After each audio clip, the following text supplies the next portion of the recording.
Hello and welcome to or back to the Funfiltered podcast. I am Sam, and as ever, in a way, I'm joined by Jordan. Oh, it's already routine, is it? Yeah. The absence of Eddie is already. Well, I'm joined as ever by you. That's true. That part is true. Yes. I'm joined not as ever, not by Eddie. He won't be here for this podcast. Possibly this episode. Possibly the next one as well. Is a podcast a single item of a podcast? I think it's they're interchangeable. Okay, they are interchangeable. Yeah. So we are doing a podcast. Yes. Now. And this is a podcast. This episode is a podcast. This episode is a podcast. And it's one part of We need to sort that out. Yeah. Yeah. We're going to take it upon ourselves to write the proper dictionary of podcasting. Well, this is the Wild West. I mean, there's no are you a podcaster? If you do a podcast, are you a podcaster? You're a podcaster, yeah. Okay. Yeah. It's really cause for confusion, except, for like a millisecond when somebody says, I listened to this podcast, and I have to determine whether they've listened to every episode or whether they've just listened to one episode of something. Right, okay. I heard this podcast. Okay, is that do you regularly listen to this podcast? So maybe we should... A pod bit. A pod bit? A pod bite. Is that BYTE? Yeah. Okay. Yeah. Pod bite. A pod bite. So this pod bite, Eddie's not with us. No. Nor potentially will he won't be with us for the next pod bite. He won't be with us for the next one. He's still feeling a little under the weather. Yes. Yeah. But he will be for the one after that. Yes. Yeah. That's the plan. Okay. Okay. Do you know who else is feeling under the weather? Who? Chadwick Bosmeman. Well, he's feeling under the ground. Yes, he is. I don't think he's feeling under the weather anymore. Well, he's not. Blessedly. He's not well, is he? Well, he's not anything. He's not in good health at the moment. No, he's dead. Yeah. Yeah. How do we feel about that? Oh, that's an interesting question. Putting your Marvel... It's sad. I was going to say, putting your Marvel bias aside, because, I mean, it is, It doesn't extend that far. A man is dead. This is sad. Of course. Genuinely, this is a sad thing. A young man. A young man is dead, yeah. Taken before his time. Mm-hmm. Never understood that. He was taken precisely at his time.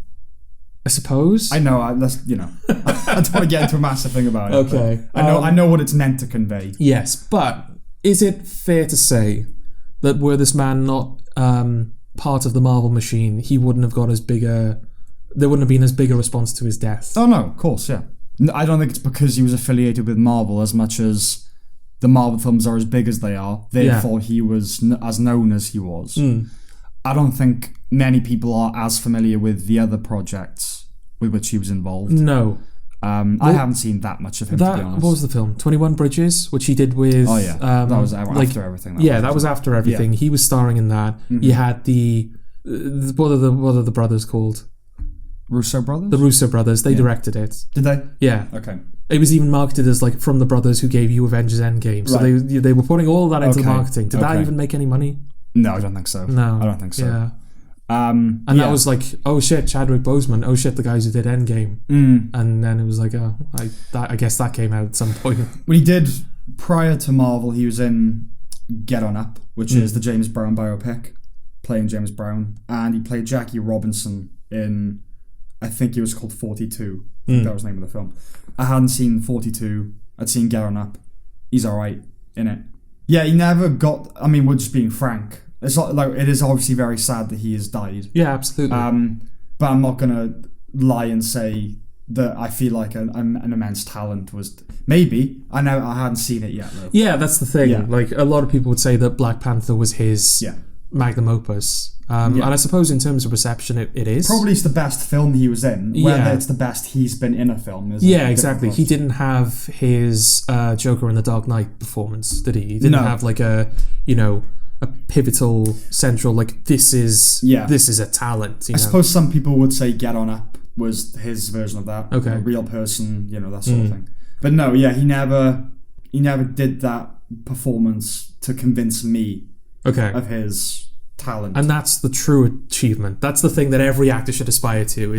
This is the performance that impresses Sam. Oh no, but you know what I mean. Like, I think that would be true of a lot of people if they were being honest. Like, yeah, he was alright, yeah. He was fine. But he's not, you wouldn't list him among the greatest working actors, would you? Well, I'm sure some people would. Well, those people are idiots, aren't they? Well, there you go then. Those people are people who are just Marvel fanboys. Yeah. Yeah. This feels terrible. It's just like, it's not exactly trampling on his grave. It's more just walking on eggshells on his grave. Well, yeah, it's just sort of like, yeah, he's dead, but he wasn't that great. But so what? Well, you pointed out something interesting, because I still haven't seen The Five Bloods. But that will probably have been his last film, right? I think so, yeah. Maybe not the last one he made, but the last one he'll appear in, unless Disney do some, CG trickery in Black Panther 2. I don't think they start filming it, they? Or Black Panther 2? Yeah. No, that's my point. Like, if they digitize him for that. Okay.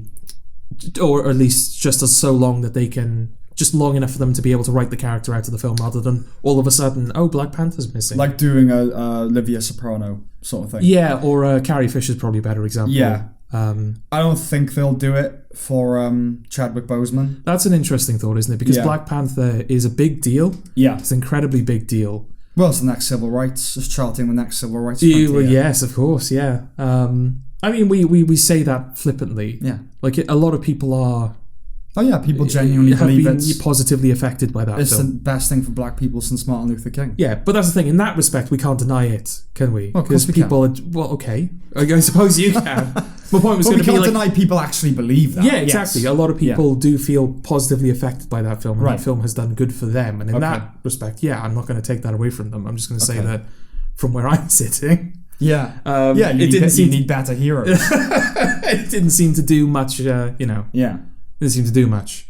It's got a lot of Africa in it, as far as I can see. Yeah. That's the appeal of it, isn't it? Yeah, rhinos. There were rhinos at one point. There were rhinos. Everybody liked the rhinos. That's why they didn't show up again. It's interesting in a way, isn't it? Because, I'm sure there have been thousands of essays written about the impact of Black Panther and what it means for Pan-Africanism and all that. As far as I see it, it's a superhero movie, right?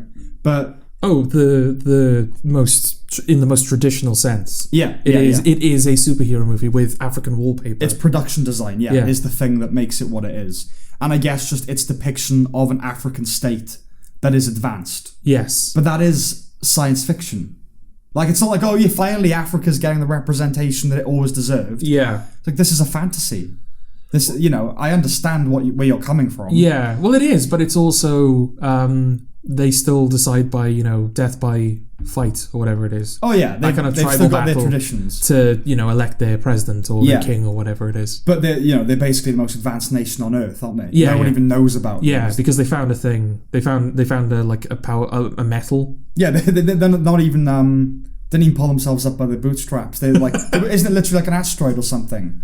With it, a piece of indestructible metal fell in Africa. It's lucky. Handouts.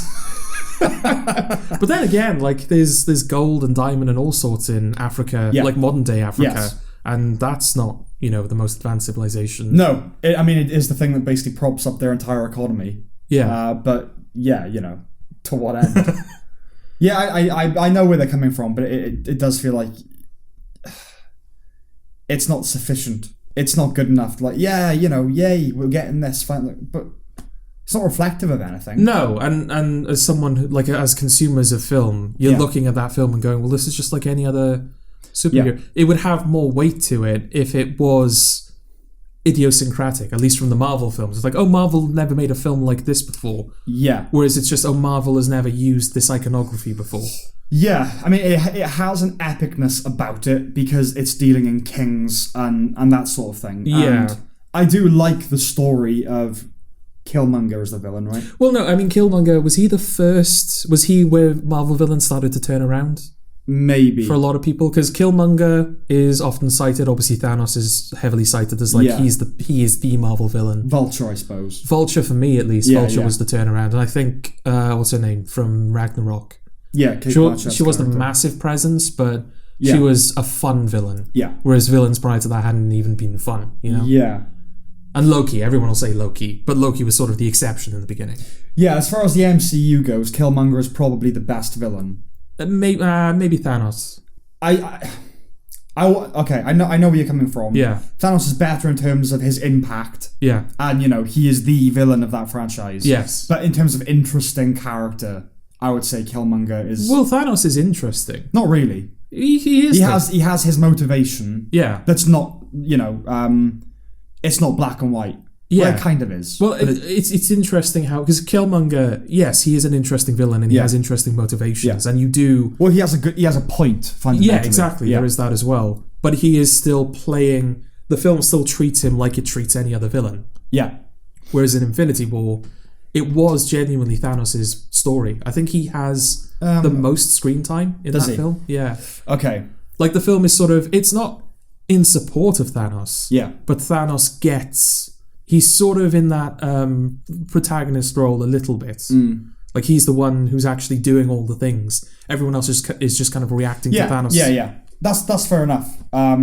And he wins as well, crucially. He wins which I don't think has ever really happened before in Marvel. We all know it's a temporary win, though, don't we? That's the thing. Like, you know, a lot of people would be like, oh yeah, you know, they're obviously not going to kill off Black Panther, and you know. Well, they have. Well, don't be like that. Reality did. They didn't do it though, did they? No. But obviously they're not going to kill Cancer off. did.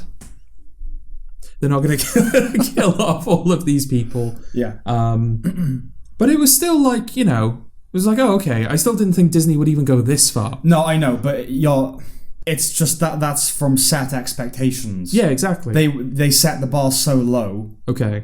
It wasn't like in the broader scope of cinema. Yeah. It's nothing revolutionary. It's nothing like amazing, is it? It's just, they did that briefly. No, but on that scale, maybe.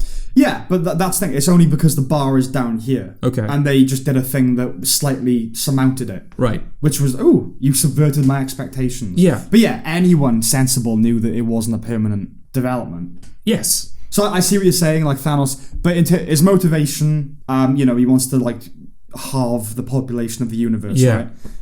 You know, you don't get bigger than that, really. And like the villain scale. Well, the film afterwards was like, I'm going to destroy the entire universe. Yeah. And you know, cosmically, you can't get bigger than that. But yeah. I think from a character perspective, it's like Thanos he displays some shades, but it's like he's a villain. You know, he's the typical galactic bastard. Whereas I think Killmonger, I think that's the best performance they've had for a villain. Yeah, I would probably agree with you there. I just love that idea of a kid being exiled, even though it's kind of it's got more than a whiff of identity stuff thrown in there. Oh yeah, I do like the idea that, as far as I remember, it isn't like Los Angeles street, the Compton street culture. Isn't that like engineered to some extent in Black Panther? Oh, is it? Isn't the idea that it's been engineered? I don't remember that. Or that it's somehow connected to Wakanda, or I could. Well, they've got sleeper agents there, obviously, haven't they? Yeah, they've got sleeper agents in LA. Yeah, because I think it could well be engineered. I think the idea was just, Wakanda is hiding itself from the rest of the world. When real suffering. Yeah, there's real suffering. Okay. Amongst your fellow man, and you're doing nothing about it, Wakanda. Okay, that's the thing. I could be just misremembering that. Okay. Because it's the kind of conceptual thing Yeah. Oh, it's the white, something like that. I just remember Sterling K. Brown being like a Los Angeles like Crip or Blood or whatever. And then all of a sudden he's speaking in the Wakandan. Yes. I like that. I was like, ooh, that's kind of interesting. The idea that they're planted sort of all over the world. The diaspora, I suppose. Okay. It's just one of those moments where do you know what that word means? No. Diaspora is just a group of people that move from one place to another. Okay, all right. What the hell point were we making? I don't know. I think this sort of spiraled off from Black Panther is kind of too big for them to just all of a sudden Chadwick Boseman isn't in it anymore. Right. But also, I think a lot of people, whether you like Black Panther or not, I think it would be seen as disrespectful. Yeah, I to CG him back into the film. And I would agree with that. Yeah. It would be disrespectful. So what do you do? I mean, Carrie Fisher, they would have had to do that anyway, really. Well, the young version of her, but the older version of her, which is, she's not in the film a bunch, but she is like in that main cast, I think, for that film. Oh yeah, they did an old version as well, didn't they? Yeah. Well, they used old footage from The Force Awakens and like covered, paste over the gaps with... Yes. I mean, I don't know why it feels less respectful to do it with Boseman, but it does. Yeah. I don't see them doing that. I think just because... because of like the impact that he had for a lot of people, but also I think they were setting Black Panther up to be a major player in the second chapter of Marvel. Wave, yeah. Yeah. So to sort of like continue with that plan, yeah, it feels like, this feels like corporate-y and cynical and like you're profiting off a dead man, you know? Well, are they going to even continue? They Well, can't. just scrap That's the thing. They can't not continue, can they? Black Panther was too big. Yeah. Sorry, I hit the table. You did do that. Yeah, I know. From a monetary perspective, they absolutely have to make it. How? I mean, I presume it's going to be. It's just passed on. It's the king has died. Well, they did that in the first in Civil War, wasn't it? His father was killed. His father was Black Panther, and then he was killed. Yeah. In the bombing. Yeah. And then Bosmeman became him. Yeah. Yeah, he'll just have died, I think. They'll Okay. have died, and someone else will take over the mantle. Okay. They have to, don't they? Yeah. Yeah, they can't, I don't think they can get rid of that character. Because that's the thing. Yeah. I don't know. We still don't quite know what their plan was for Black Panthers. We don't know how much that's been scuppered by Bosman's passing. I imagine quite a lot. Yeah. It was a sequel, you know. Yeah. But what is the appeal of Black Panther to the people who like it? They might have liked Bosman's performance, but I wouldn't say that was the thing that brought people in. Okay. It was just, well, A, that it's a Marvel superhero film. Yeah. B, I guess that it's a glorification of African culture. Yes. It's like that side of it. So as long as that continues, he's got a cool suit. Yeah. Like with superheroes, for some people, that genuinely is enough. Like, he looks cool. When you listen to those theatre reactions to like the end of Endgame, and you hear all the black members of the audience saying, is it Ibombe or whatever? Yes, Ibombe. Like it's the Africanness of it. So as long as they keep that, okay. I don't think many people are like, oh no, but I can't watch it now. I can't watch the Bosman is gone. But yeah, I suppose that's all it's got going for it now, because they won't have the villain from Black Panther. No. And they won't have Black Panther, yeah. Yeah. Oh, I know what they'll do.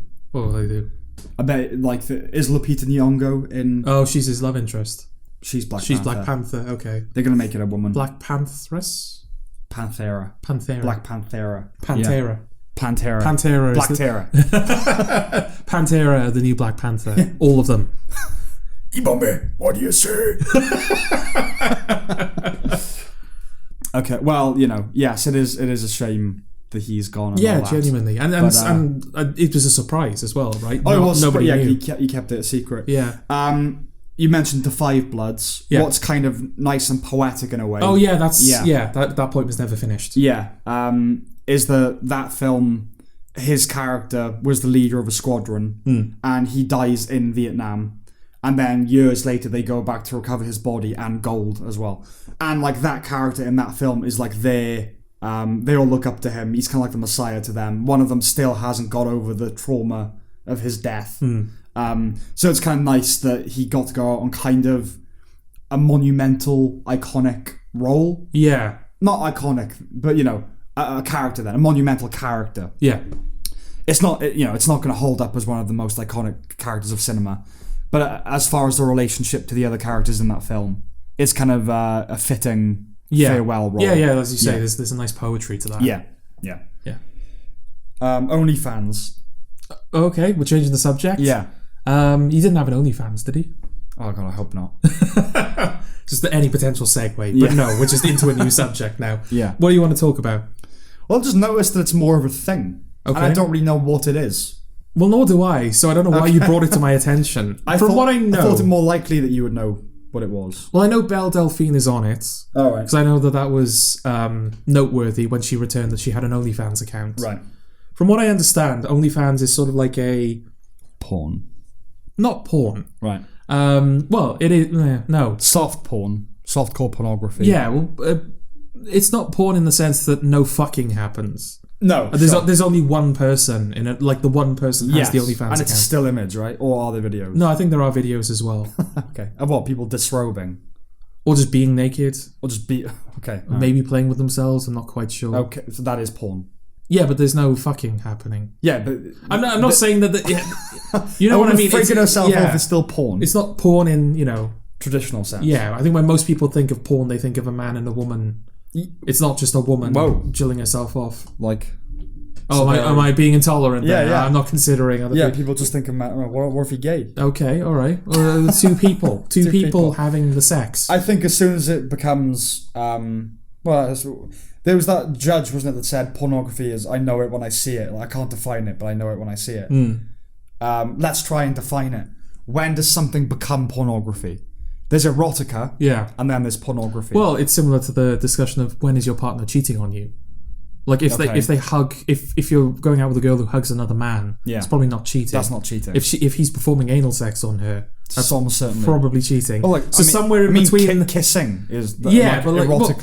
Kissing a romantic kiss. Yeah, okay, so like kissing on the cheek. No, that's fine. That's fine. Yeah, but like kissing on the lips. Yeah, that's over the line. Okay. Yeah. Okay. Unless it's a relative. I don't know why you'd be kissing them on the lips, but relatives do. Yeah, but it's outside of that. Surely that counts.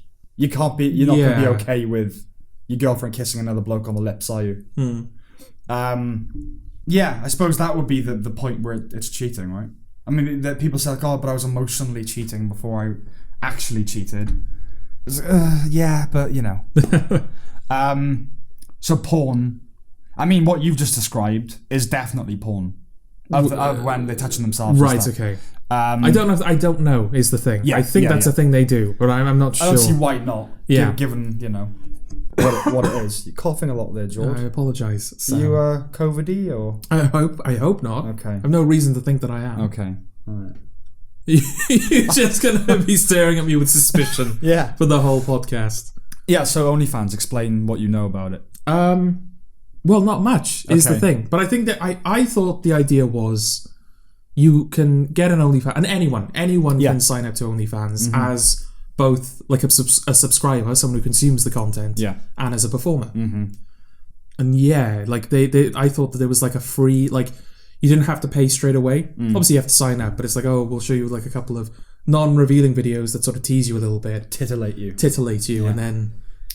Here is more content that is more revealing that you have to pay for, Yeah. But and you pay for each individual thing, right? If you say so.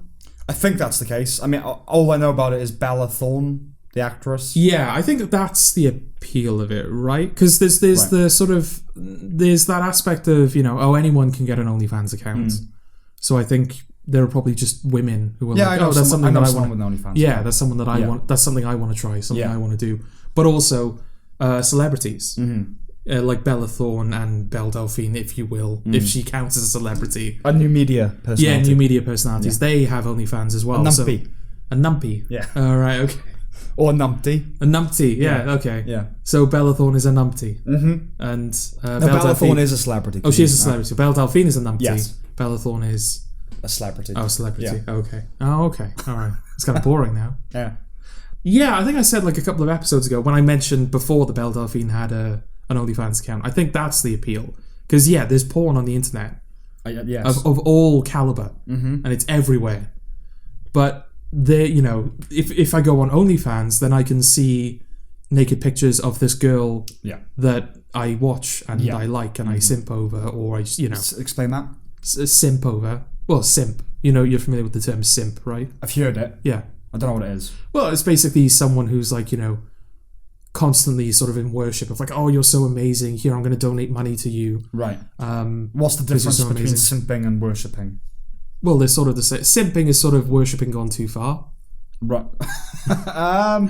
Is worship in and of itself maybe going too far? Well, okay, maybe it's what you worship, I guess. The internet uses the word simp. Yeah. So why are you using it? Because you're a human being talking to another human being. Use the word worship if you mean worship. Okay, I'm sorry. Well, I think within simping there's that like worship seems like a very passive. Like I enjoy you disproportionately from afar. It can mean that. I mean, I think most people. Whereas simping is sort of like, oh, I'm sending you money and I'm sending you letters. And okay. I'm trying to, I think most people's image of worship is like on your knees in front of the thing, prostrating yourself, right? Yeah. I worship at her feet. Yes, but does she know that you're doing that? Is the thing. Who? The object of your worship. In the case of simping. No, in the case of worship. Oh well, yeah. It depends, doesn't it? Okay. I think when people say I worship at her feet, I'm sure they would know about that. Yeah, but that might just be one of the, like, oh, if I had the chance, I would worship. But for now, I just have like a photo in my room. Okay. But now, but you know, were I given the chance to worship at her feet, I would do so. Okay. Maybe. Worship, as far as whenever it's used, this is just a personal thing. Whenever it's used in a non-traditionally religious context, I tend to think of it being a very animated, active endeavor. Okay. I worship at her feet. I want to give her chocolates, and, you know. Whereas when I hear, it's part of religious worship, that does seem more devout and just like, you know, buttoned down. Yeah. And kind of nice and pious Christian. Maybe there isn't much of a difference. Maybe for some reason we've divided the two, but they're essentially the same thing. Okay. But simping is the internet version of that. The internet version of that, yes. And I think it's more defined because obviously there's a lot of women who have like, you know, they stream on Twitch or they, you know, they post like vlogs constantly and people are, you know, commenting and they are sending donations, and so you can see their worship rather than it being like a private thing. Like I have my little altar at home, right, and then I keep it to myself. Yeah. But no, I'm you can see me giving money to digital pedestal. Yes, exactly. Yeah. Digital shrine. Okay. Yeah. That was a different... Okay. Yeah. Okay. Well, shrine, it's more... That's where you put stuff, isn't it? Yes. So, you know. Okay. Yeah. So, yeah, in answer to your question, I think the reason OnlyFans is becoming more popular is because it's something that anybody can do. Mm-hmm. Not just anybody can access. It's something anybody could do. And I think there must be amongst women like a certain appeal in there being, you know, naked pictures of them out there, right? Otherwise, why would you? Because that's the thing. I don't understand why... women generally? Well, I don't understand why a member of the public would go, I'm going to sign up to this thing and post naked pictures of myself. Well, the people who do it, there's an appeal. Yeah, that's what I meant. Yeah. Not women. Well, that's the thing. These are normal women, isn't it? You've got these celebrities and these... What was the word? Numpties. You've got numpties and celebrities yeah. for which there is a demand. Yeah. But for your garden variety, like everyday woman, they're kind of starting from scratch, you know? Because it's not the type of... It's not like, you know, when we... Grassroots prostitution. Yeah, exactly. Because like when we started this podcast, obviously we shared it on Facebook. We shared it on Facebook. And we said to everyone, we're starting a podcast if you want to like our page. You can't do that with your OnlyFans account, really, can you? Well, I saw someone that did that. That's how I knew about it. Okay. That feels... Yeah. It's sort of like I said last... I won't name names. Yeah. But like this person on Instagram, you can choose like... You can pick people to be close friends. Oh, okay. So only they will see certain posts. Right, okay. So I saw one, they posted something, and it was like a green ring instead of a purple ring. Okay. I was like, that's different, what's that? And then I found out it was that. And it was just an image of this person with a peach covering their derriere. Yeah. And it said, you know what this is advertising, OF. I genuinely had no fucking idea what they're on about. So I messaged them. Okay. And said, what is this advertising? Of what? Yeah. Of what is this advertising? I genuinely, like, that's not me being digital foreigner. Like, I genuinely had no idea what it was. OF. Like, I was trying to work out the internet slang. Yeah. Of force. I don't know what I mean. So, yeah, what is advertising? And then they said, OF. And I said, That's where I'm struggling. Yeah, come on now. And I said, I am confused. Yeah. And they said, why? And I said, because I'm an old man. I don't know what you're talking about. And they said, OnlyFans. And then I heard that. Yeah. Okay, I know what that is. And they said, I'm not such an old man then. I was like, I'm not doing it. So I do know someone that has one. Okay. I haven't looked at it. Okay. Yeah, I don't know if that's common practice. Whether like advertising yourself. Yeah. Yeah, you'd have to, wouldn't you? I mean, how are people going to know about it otherwise? Well, people who are on OnlyFans would find you, right? But they'd have to know to look for That's the thing. I don't know if there's like an algorithm, like, such and such is trending on OnlyFans. Recommended. Yeah, recommended nudity. I suppose it's just the equivalent of, like you said, we advertised our podcast, and this is... You'd have to, wouldn't you? You'd have to... Because I assume you'd have to be looked for. It's not like you're just going to pop up. Okay. Especially if you're a non-entity. They might recommend celebrities, but not going to recommend... Yeah. You know, Debbie... Normal face. Yeah. So... Wonder if we're going to get... Damn it, I gave the name away. Yeah, we've got like Viners and TikTokers. I wonder if we're going to get OnlyFanners. OnlyFannies. Yeah. You know what? I will tolerate OnlyFans people becoming like celebrities in the same way that Viners and TikTokers have. Yeah. If it means we can call them OnlyFannies. I suppose the providers would be OnlyFannies because the that's what I meant. Yeah, OnlyFans are the consumers, I guess. Yes. Yeah. Yeah. You know, it's horrible, right? Yeah, I don't like it. No. Are you a sexual conservative, Jordan? In what respect, Sam? Do you believe, you know, like you're not too hot on the idea of like sex on the first date and things like that? I think I am. Yeah. I think I think you are. Yeah. But yeah, it's not like, you know, oh, it's disgusting. Why are you revealing it? It's just I genuinely like to know the appeal for like the women who choose. Like, I'm going to create an OnlyFans account and put naked pictures of myself. I mean, if you can charge for the pictures, then obviously there's monetary gain. Mm-hmm. It's like, oh, I think I have a body worthy enough of making me blah blah blah a month. Yeah. Well, just in general, like surely you would feel vulnerable and violated. Yeah, incredibly vulnerable. I suppose there's that it plays into this whole idea that it's empowering. Okay. Right? Strippers, that's an empowering maybe, job. Yeah, maybe OnlyFans kind of sells itself as, oh, we're secure. You know, nothing's going to make it outside of this app. Yeah, we're secure, and I'm sure, like, you know, we are. This is the democratization of erotica. Let's use that word. Yeah, anyone can do it. You don't have to be a Riley Reid. You can just be Debbie Normal Face. What do they get out of it then? The OnlyFans app creators. I imagine they get a cut, right? Is that what it is? They get a cut of the. In which case, are we okay with the fact that they're profiting off? They're pimps. Yeah. They're making porn stars of normal people. Well, this is the thing.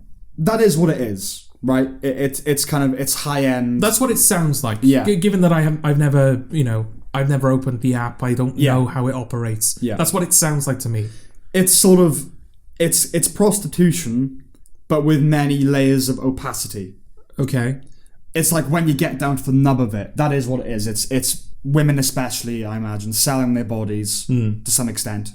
Well, yeah, and their manager making a cut of it. Yeah, though I imagine the percentages would be reversed than it would be in an actual pimp whore situation. Yes, but that is what it is, and I just is that understood to be kind of, are we okay with that now culturally and generationally? I know what you're asking. Yeah. That is something I would genuinely like to know, because that's definitely been a thing. The idea that a prostitute is actually it's some symbol of autonomy and kind of, you know, like being a self-made woman, right? Sort of thing. Okay. I mean, it's legal in various places, you know. Yeah. So, I mean, what's your opinion on that? What do you think about prostitution being illegal? Legal in certain parts of the world. Well, just generally, should it be just legal? Generally, I don't know. Is the honest answer, because I don't think it's a service that I would ever use. It's certainly one that I've never sought out. Yeah. So hypocritical is the wrong word, but it feels strange for me to rally against prostitution when it's something that I've never really concerned myself with. That's anti-hypocrite. Okay. What's the word I'm looking for then? I don't know. Okay. Well, you're saying you're kind of indifferent to it, so it'd be weird to rally against it. Yeah. Yeah. I have no opinion of it, so why would I come down strongly? Why would I come down in support of it? Like, yes, this is a thing. Right. If anything, it needs to be legal in more places. Okay. Or the other end of the spectrum, which is like, oh, we need to get rid of it. It's degrading. It's I wouldn't say that's hypocritical.Maybe a bit flaky. Okay, but, flaky maybe then. Loosey goosey. But yeah, I mean that's the thing. I don't like it. But if I'm gonna be philosophically consistent, then I do support its legalization. Well, that's the thing. We need to. There are obviously scenarios in which it's better than others, isn't it? It's the same with porn. Like if those women have been sort of strong-armed into that life and they genuinely don't want to do it, then obviously none of us are in support of that. Yeah. What I'm sort of, again, don't know the word, dubious about, I guess, the thing that's making me not come down and say, oh no, this is bad, we need it to stop, is that there are women out there who've genuinely chosen that path, and, you know, whether they like it or not, they see it as like, you know, oh, this is a choice that I've made, and I'm making the best of, you know, this is a situation that works for me. Well, I think the argument for its legalization, isn't it, is that were it legalized, that would provide a kind of infrastructure to people who you'd have legal benefits. Yeah, protection for them. Insurance and medical insurance and all the rest of it. Yeah. Well, porn stars have problems with that, don't they? Do they? I think that was... I haven't seen the entire Riley Reid's Eric Weinstein podcast. I feel like that's something that she mentioned, that it's incredibly difficult for you to get health insurance, or there are some banks that just will outright refuse to... being oppressed, the porn stars. Not oppressed, but it's definitely being made harder. Yeah. Because it's not... Porn isn't illegal. Suitably. What was the... It's been made harder. Go on. I see, okay. Like a flaccid penis. Yeah, I know. I'm just letting the joke sit. Let it sit. I'm just letting Let it sit. sour. Let it sit. Is that a... What? Letting it sour? Or is that not a... That doesn't... I don't know. What have you been involved in? It wasn't intended to be a pun or anything. Yeah, it's not illegal, but there are obviously, I think a lot of people don't know. Again, something we brought up on the last point. A lot of people don't know how to behave around that sort of stuff. It's like, I don't know if I want to...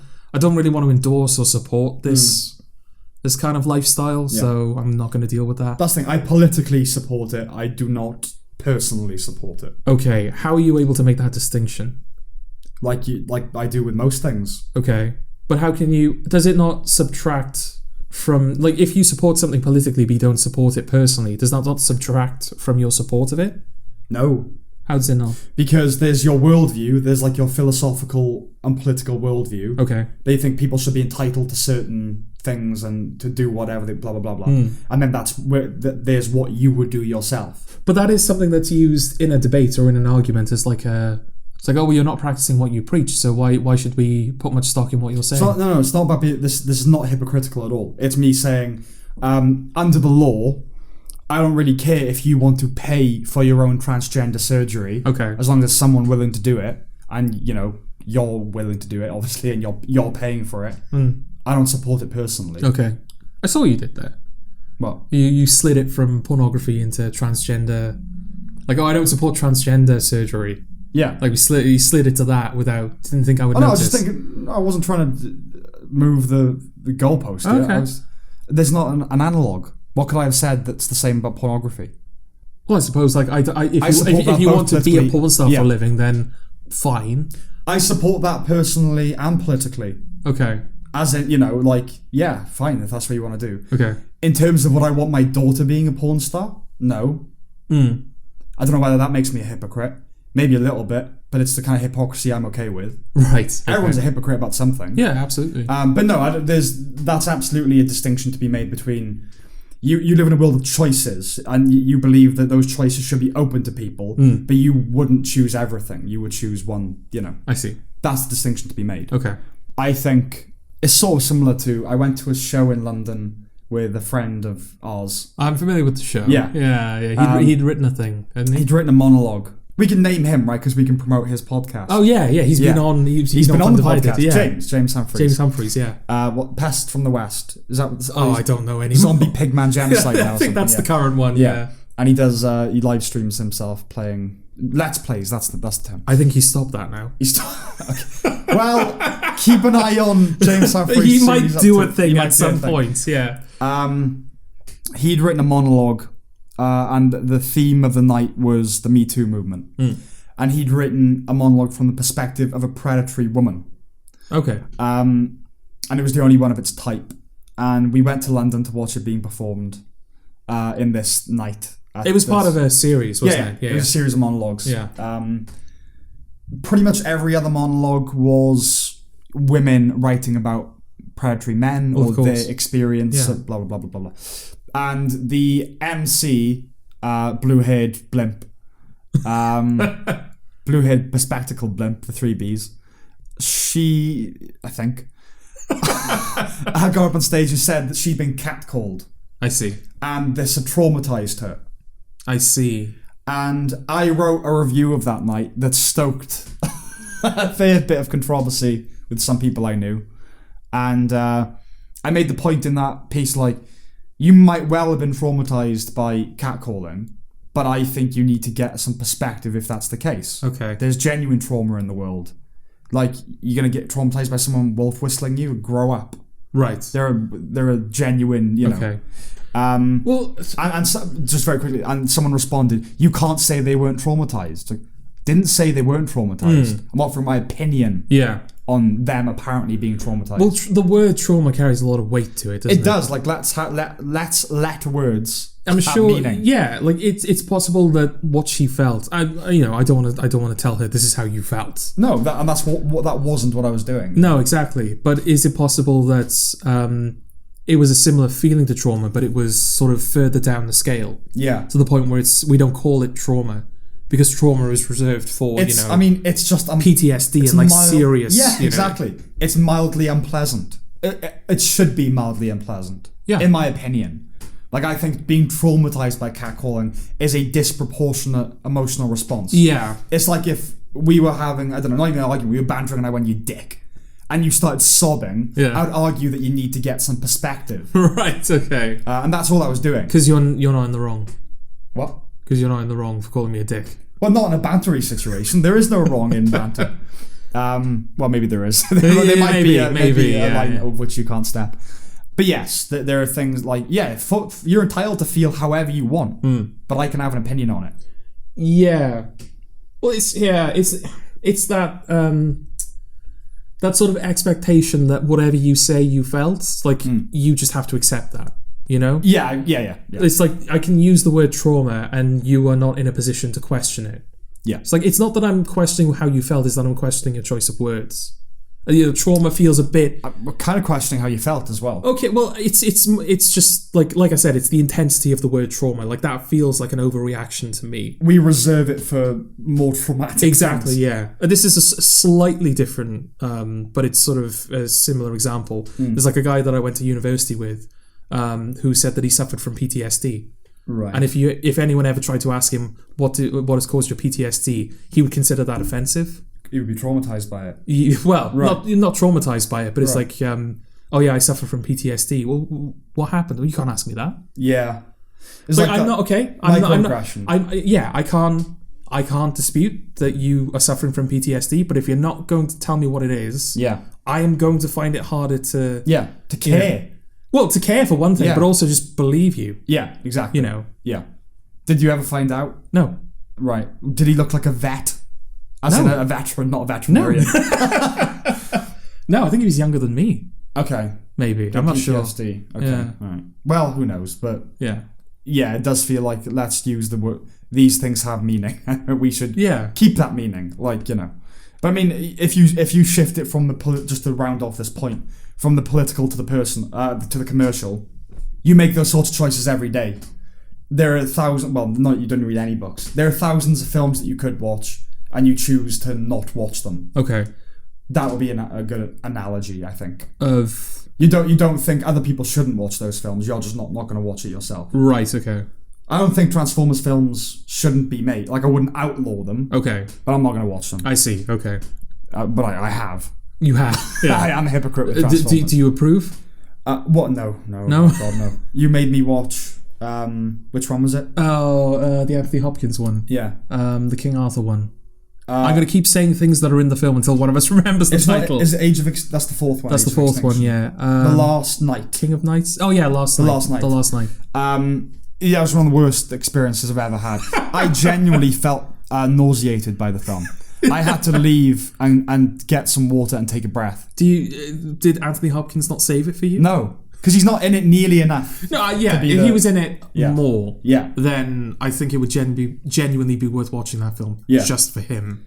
Yeah, if he was in it, and the film was shorter. Yeah, because so it's 2.5 hours. It's I don't know if it's closer to 3 than 2.5, but it's a long. It's a long film, and it's just stuff. It's like you're in a battleship and you're submarine, and you're in the air, and I genuinely felt sick. It was like being on a roller coaster for too long. So fuck you.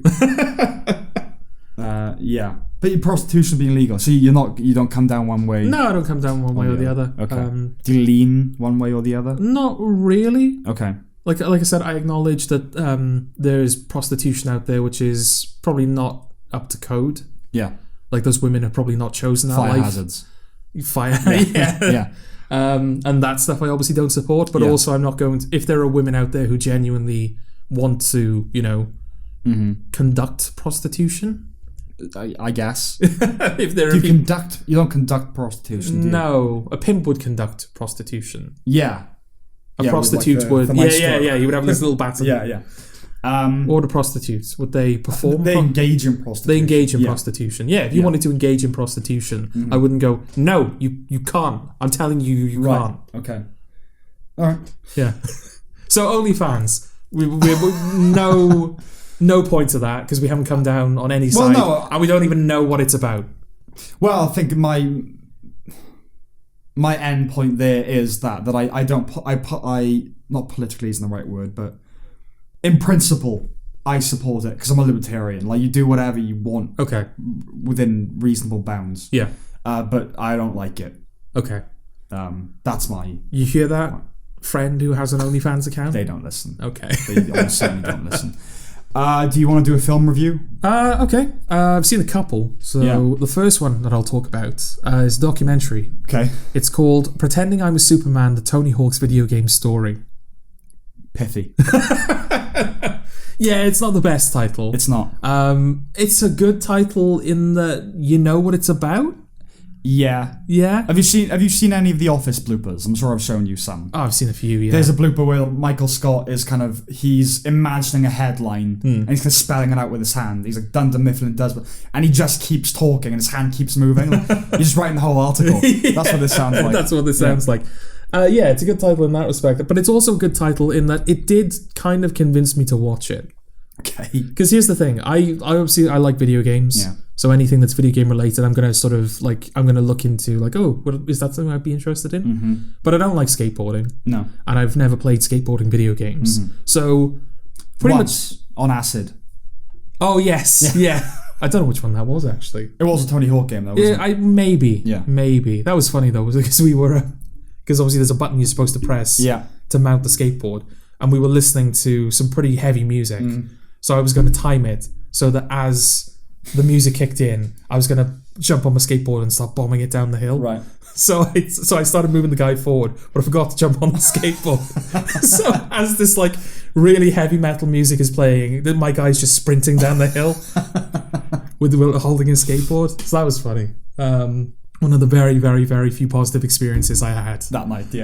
Yeah. But anyway, yeah, I'm not interested. I've never played skateboarding games. I'm not interested in skateboarding. So most of what this documentary had to offer was not for me. Right. But it's the first portion of that title, Pretending I'm a Superman. Right. What does that imply to you? Pretending I'm a Superman. Pretending I'm a Superman. What does that imply? With all context removed. Yeah, like the film is called Pretending I'm a Superman. What does that imply to you? Pretending I'm a Superman.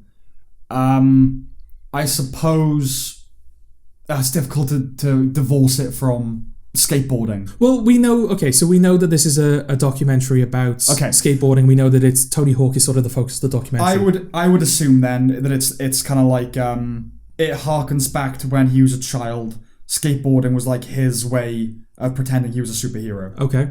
Pretending I'm a Superman. Yeah, that's definitely one. My sort of interpretation, it was possibly something along those lines, but also I thought maybe this was going to be like a not anti-Tony Hawk, right? But it was going to sort of look at peel back the layers. Yeah, look at the Tony Hawk video games and like they were a big success, but really behind the scenes, like Tony Hawk, he had a bit of an ego and he was like the project wasn't getting off the ground because of XYZ. Paper Tiger, yeah. Or even just it was a documentary looking at celebrity tie-in media through the prism of the Tony Hawk games. Basically, I thought this documentary was going to be about something. It was going to have some depth. It doesn't have that. Okay. It is literally like, okay, I'm gonna paraphrase a sentiment that is expressed multiple times throughout the documentary. Yeah, like when we were skateboarding back in the 90s, like it was dead basically. Like if you saw another skateboarder, you were like instantly friends because there were so few skateboarders out there. But then like the Tony Hawk video game came out, everything changed, man. Right. It was like skateboarding was new again, Is it hagiographic? It's a very saintly depiction of them. Somewhat, yeah. It's very much, the games came out and I had nothing to live for before these games came out. Then they came out and I had a life, basically. Is it produced by Tony Hawk? It's not produced, not that I can tell. Okay. I think it was kickstarted by these documentarians who I don't think have really done anything else. Okay. That paraphrased platitude that I just put forth to you, that's genuinely like 50% of the documentary. Right. The documentary is basically, they have like a bunch of skateboarders and people who are associated with the game. So like the creative director and like the musicians behind the video game, the music behind in the video game. It's just interviewing them about like how awesome was it to do the game? Pretty much. Is it just a nostalgia trip to some degree? Maybe. Yeah. It's a weirdly put together documentary. So it's got no depth. Yeah. It is just, the games are like great. It's literally just opposite for what it's about. Skateboarding is a fairly shallow. But I was going to ask you, like, am I wrong for having gone in with those expectations? I think the minimum you should expect from a documentary is that it has probity. Yeah. Because I don't even feel like... Bear in mind, like, I'm not a huge... I wasn't hugely familiar with these games anyway. Yeah. I don't come out feeling like I know more than I went in, you know? Yeah. I knew of Tony Hawk beforehand. Like, I know a couple more skateboarders now, but what good does that do me? Right. So it didn't endear you to it? No, it's not as if, like, I know more about the process. Yeah. You know, like, I think Activision, were the ones who produced the Tony Hawk's game. They were thinking of doing a skateboarding game, right, but there wasn't really a market for it, so they thought, we'll find, like, a famous skateboarder, see if he's interested in it. Tony Hawk was like, his career was basically over, but he was like, I'll do this video game on an off chance. But that's just like, that everyone has that story, you know?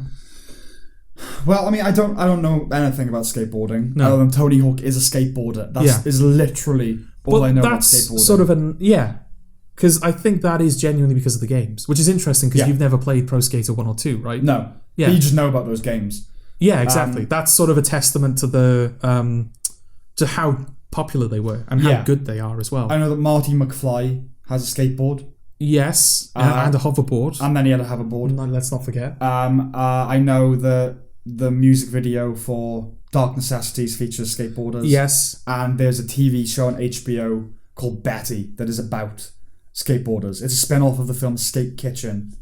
Okay. And I watched all of Betty. Is that any good? No. Okay. It's about young girls who skateboard. The skateboarding is just like the thing they do. Yeah. And there's a lot of skateboarding in it. Yeah. But it's not about it in a fundamental way. It's about their relationships. Yeah. But I suppose like what is there to be said about skateboarding? Other than it's not like a bit on a motorbike. Oh man, it's just like it's the closest you get to flying without leaving the ground. That's what I would say about motorcycling. Well, skateboarding, you've got different types of skateboarding, don't you? You've got like street skateboarding, which I think is what the Tony Hawk games are mainly doing. We're like grinding on rails and like going down the streets, and then you've got that like half pipe skateboarding. Don't you? It's a fun where you are literally like shooting up in the air and flipping and then coming back down. Yeah, it's a fun thing to do that requires the development of technique. Yeah, but you couldn't be profound about skateboarding, I don't think. Okay. I mean, the closest I think a couple of them try. They try. Yeah. What is to be said? The only thing about skateboarding, they fall over a lot, don't they? Yeah. So they've got grazes and cuts everywhere. Yeah, yeah. So that's kind of, you could do something about that, about like it's the only sport where you're like guaranteed, other than boxing, I suppose, where you're guaranteed injury pretty much wrestling. every time. Yeah. Gymnasts. Well, I don't know. Well, I think gymnastics comes with a certain degree of injury. Okay. But maybe something could be said about that. But, the most profound thing I've heard about skateboarding is from Jordan Peterson. Okay. There's a chapter in his 12 Rules for Life book that's like, don't stop kids from skateboarding. Okay. But it's a metaphor. Right. The broader point being, if kids are behaving quite dangerously but within limits, don't stop them. Don't mollycoddle. I see. Let kids hurt themselves and, right, okay. and let them cut themselves. That's it. Like, so okay. skateboarding kind of represents charting the outer limits of, your own capabilities. Yeah. But this doesn't do any of that. No, this doesn't do any of that. This documentary has... Do you remember the Montage of Heck? I remember Montage of Heck. Yes, the Kurt Cobain documentary. Very good. Do you remember how much fucking style that documentary has? It's dripped with it. Because it's... it sort of dives into Kurt Cobain's personal journals, right? Yeah. He did like tapes. I think that's where the name Montage of Heck comes from. Yeah, right? it's one of his mixtapes. It's one of his mixtapes, but he also kept like journals and diaries and of like lyrics and sentiments and all that kind of stuff. Yeah, they use everything. They use absolutely everything at their disposal. And so there are a lot of like journal animations, right? Yeah. Where like everything is being written, animated on the screen, and like the titles and the doodles and doodles, and even when it's not directly using animation, just like the shots, the way that everything's edited and put together, it's got so much like oomph and style to it. This has none. Skateboarding has like an aesthetic, right? It's that radical 90s thing. Yeah, when you think of like skateboarding, you think of like, you don't just think of the action skateboarding, you think of like graffiti and like punk music, and like it has like a look to it. Yeah, like 90s punk. Yeah, like a bit of Blink-182. Yeah, 90s, yeah, exactly. Punk, yeah. You know, like VHS cameras, like wide fisheye lenses, so they can see themselves doing tricks. I suppose it's like in 80s, if you're making an ET type film, the kids all rode bikes, and if you're doing it in the 90s, they rode skateboards. Yes, exactly. Yeah. So it has an aesthetic, it has something that you can pull from. Yeah. And there's none of that in the documentary whatsoever. No. The title card, it's basically just this white logo on a black background. Right. It's like, really? Like The Office. Yeah, pretty much. It's got no fucking style to it. I think that alone is a missed opportunity. You know, like this was a Kickstarter documentary. I don't know how experienced these people are. My assumption is they are fans of skateboarding and or the games and or Tony Hawk. Yeah. And they just wanted to talk to these people. Yeah. And this documentary was a way to do that, because it doesn't really have any value outside of, oh man, we get, Tony Hawk is talking about how good the video game is. It's for fans, is it? I think so. Only fans. Yeah. Oh, yeah. It should be on that site. Is it? It's just online. Yeah, it's on YouTube or something. Yeah, I think it's on like you can get it on like Amazon and places like that as well. The worst thing, one of the worst experiences you can have, is a documentary about a subject you're not already interested in. Yeah. That is made boringly. Yes. That's the worst thing, especially if it's in the cinema. It's like, it's got to be cinematic. This is just televisual. Yeah, absolutely. I don't think this would have come out in the cinema anyway. No. But still, it's got to have some flair to it. Yeah, and this just has absolutely no flair whatsoever. It's like 70 minutes long. Right. It's very short. Well, that's good. Barely feature length. Yeah. But it feels like, structurally, it feels like the first episode of a documentary series. On Vice. Yeah. And then the last 15 minutes feels like the rest of the season crushed into 15 minutes. Right. So they spend like a decent amount of time setting everybody up, where, Tony Hawk is talking about, I started skateboarding when at this time, this is the type of skateboarding I specialized in, and then skateboarding sort of peaked and then it went down again. And then before the games came out, everything was in a trough. He says like on the side, in order to actually have money to live, I had to do some video editing work, because my skateboarding wasn't, it wasn't enough to sustain me. So I just did video editing on the side. Right. And I was just like, fuck you. Yeah, that was like, that's your ambition. Yeah, I am giving everything I've got to become a video editor. And this guy's just like, oh yeah, because I needed money, I just did it. We've talked about this though before, haven't we? That if we were this age in the 90s, I feel like we'd already be working. Yeah. So if you could do it back then you were doing it. Yeah, exactly. I think everyone thinks they can edit and write now. But it's just, I don't think they realise people who do that, where they flippantly, offhandedly say like, oh, I did this thing on the side. Yeah. There's going to be like a not insubstantial amount of people to who that is the dream.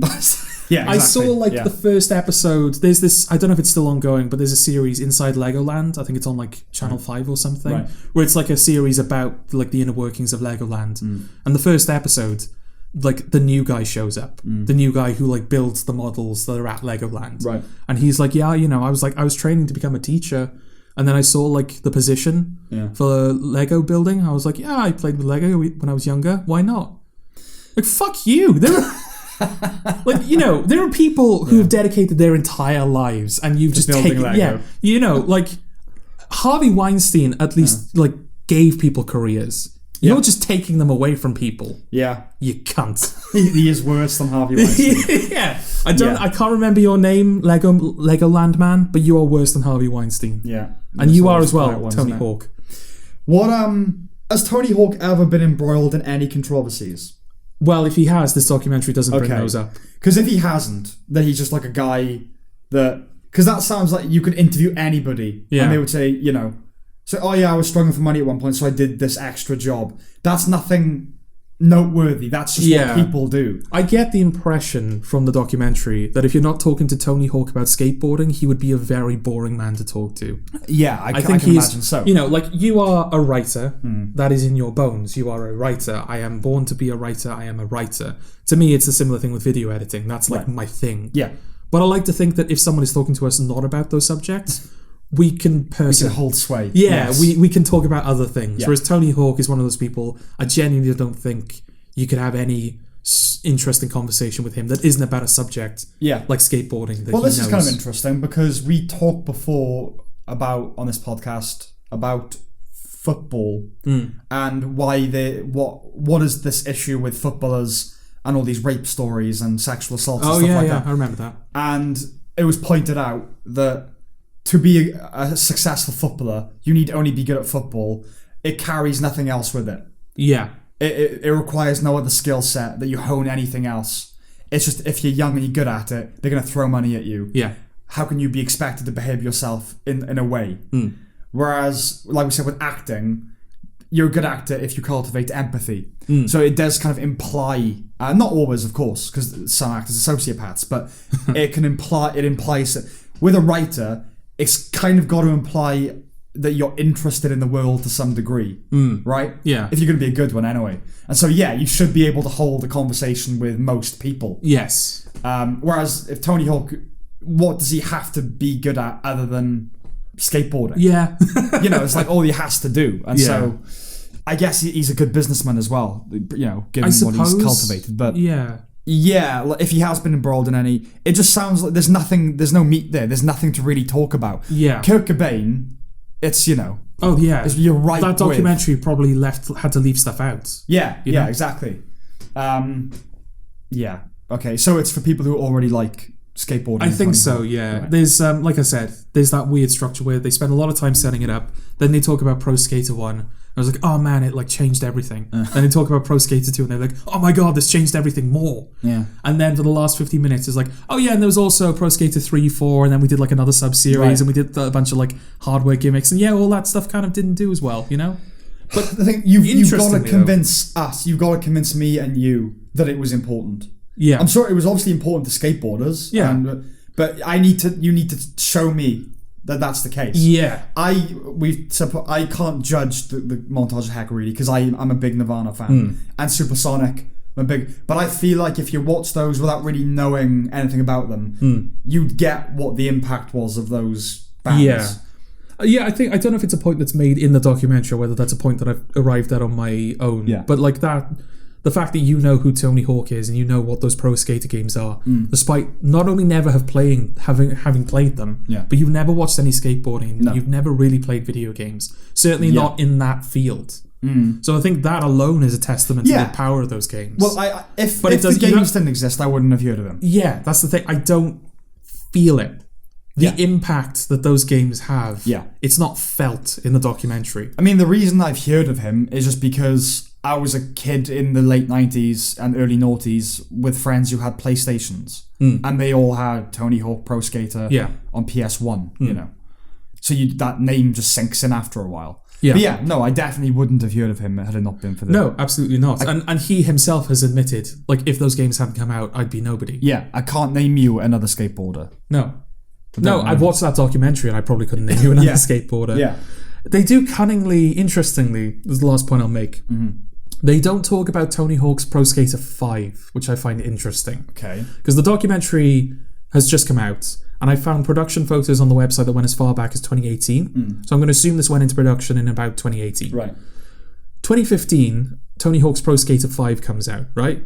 Critical failure, commercial failure. Yeah. This game wasn't just bad, it was literally unplayable when it was released. Right. If you just bought the disc and you didn't download or you didn't have access to the internet to download the 8GB patch that was necessary to unlock all of the content in the video game, you couldn't play the game that you just bought. Right. For like a short period of time, it was the thing the internet hated.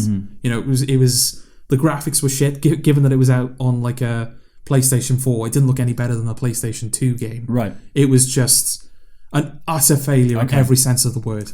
It's not brought up in the documentary. Well, that should be the biggest sign then of where the filmmakers are coming from. But they do bring up all of the other games in the series. Right. The ones that started, like, they bring up the ones where it's sort of like, yeah, you know, they were still good, but interest started to dip. It's like, okay, that's fair enough. Yeah. That's fair they would bring those up.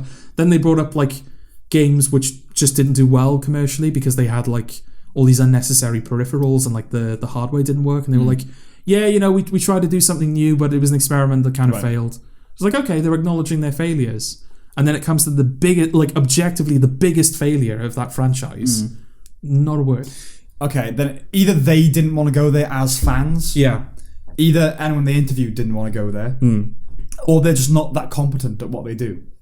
It's like, oh, we're done now. We got everything we need. Yeah. That'll do. Yeah. I mean, the fact it's 70 minutes, like, it's a blessing that it's that short, but also suggests there's not an abundance of content. As you say, yeah, what can you do? Yeah. And it does genuinely feel like there's nothing we can really do here. Let's just talk to them for a bit and hope there's, you know, there's something here at the end of it. Because it doesn't even sound like with Supersonic, it shots them, like, coming off the dole. Yeah. To that Nebworth, I think, that gig. Yeah. Not all of Oasis, it has a focus. Yes. Whereas this, it's broad. Yeah. But it just misses out that final bit. It misses out that final bit, and it condenses all of its failures and, like, mares into, like, 15 minutes. Whereas the two classics get the lion's share of the documentary. It's incompetence then. It's though the people who made it clearly, they came of age, you know, they grew up with it. They love those first games. They didn't really want to talk about the newer stuff. Yeah. That's what it was. Okay. I don't know what would be an equivalent. Like, just pick a director that, like, whose first films you loved. Like, let's talk about The Prestige and The Dark Knight, Interstellar, and then The Dark Knight Rises. And, you know what I mean? It's that, isn't it? Like, you just don't want to talk about those things as much. Yeah. So not a recommendation. Not a recommendation, and I'm disappointed. That title genuinely oversold it to me. I was expecting something, you know? So what is pretending I'm a Superman then? I don't know. That's never brought up. Not really. I mean, it's like, when I was a kid with a skateboard, I would go, you know. Yeah, I don't remember anything like that. No. The theme song to either Pro Skater 1 or 2 is called Superman. Oh, right. So I wonder if that was like... I can't remember, but it's one of those bands from that era. Yeah, I think I know it. It's not Primus, but it's someone like Primus, I think. Hang on. I think the video is in my head. Okay. Superman song? Yeah. It's just going to be the John Williams just score, Superman Pro Skater. Oh, Pro Skater, okay. Yeah. By Goldfinger. Yeah, Goldfinger. Okay, no, I haven't heard that. Oh, okay. What's the other Superman song? It's a like late 90s, early noughties. I'll be your Superman. I'm no Superman. No, it's not even that one. That's another It's not even that one. Superman Pop Punk. Oh, that's gonna wind me up. No, it's not Goldfinger. It's not Green Day. Okay, the song is Kryptonite by Three Doors Down. Oh, yeah. Yeah, I know that. Yeah.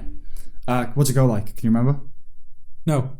But I know it. It involves something about, like, I'll be your Superman or some shit like that, doesn't it? No, I've heard of it, definitely. Yeah, okay. Do you want to do another film review? Well, I have a question first. Oh, go on then. A thought. Quiddle's Queries. A Criddle query, yeah. Quiddle. No. Quiddle's Queries. No, Criddle's... Okay, Criddle's Queries. It has a theme song, I guess. Sure. Did it? Then. Welcome to Criddle's Queries.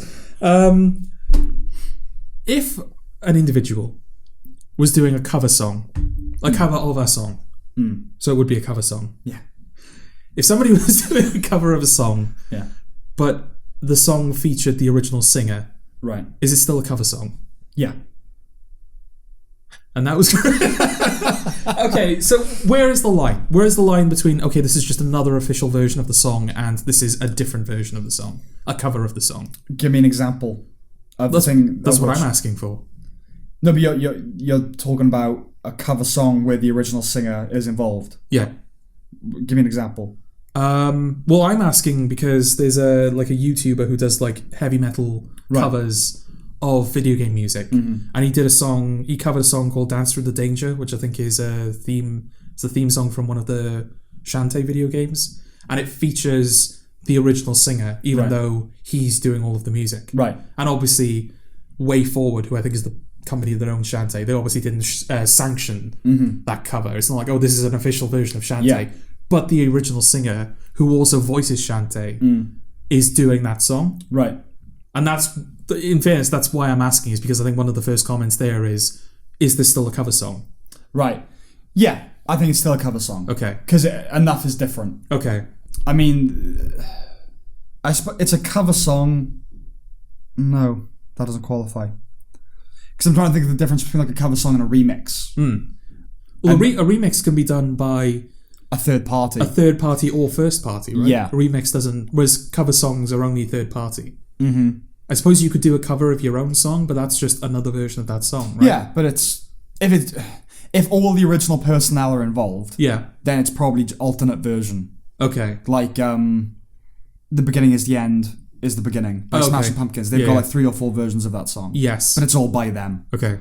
They're not covers. They are just alternate versions. So if you have a band and the band is doing a cover of their own song, then that's an alternate version of that song. Yeah. But if like the drummer is different, it's a cover? No, it's still been I don't know. I mean, like, because you could then argue that every time a band performs its songs live, they're covering their songs. Okay. Which they're not, are they? They're just performing their own songs. Yeah. Like when Metallica replaced... Well, when their bassist died and they got in Robert Trujillo. Has every song been... There's been a cover since there's been a cover song, yeah. I don't know, I guess I know it when I see it. It's, it's an unsatisfying answer, but I don't know if I can delineate a boundary. Okay, so for example, I think Foo Fighters, in one of their live concerts, they did a cover of Never Gonna Give You Up by Rick Astley. And he featured. And Rick Astley sang the song. Yeah. That's a cover. Yeah. Okay. Yeah. See, in those instances, my question is, what's the point? Well, I mean, if Foo Fighters are doing cover of Never Gonna Give You Up, I want to hear Dave Grohl singing Never Gonna Give You Up. I can hear Rick Astley in the original version. I don't. But the original version is a dance pop song from the 80s. Yeah, and they were playing it on guitars and. Yes, so in that sense, it's a rock version of Never Gonna Give You Up. It's a Foo Fighters cover. I want Foo Fighters to cover it. It's not a cover, is it? It was just like at a live event. They brought him on to do a song. So it's not a cover? It wasn't recorded. No. They played So does it have to be recorded for it to be a cover? No, they played a cover of it. Okay. But it wasn't like they recorded a cover of it. Had they recorded a cover of Never Gonna Give You Up, I'm sure Dave Grohl would have sung. Right.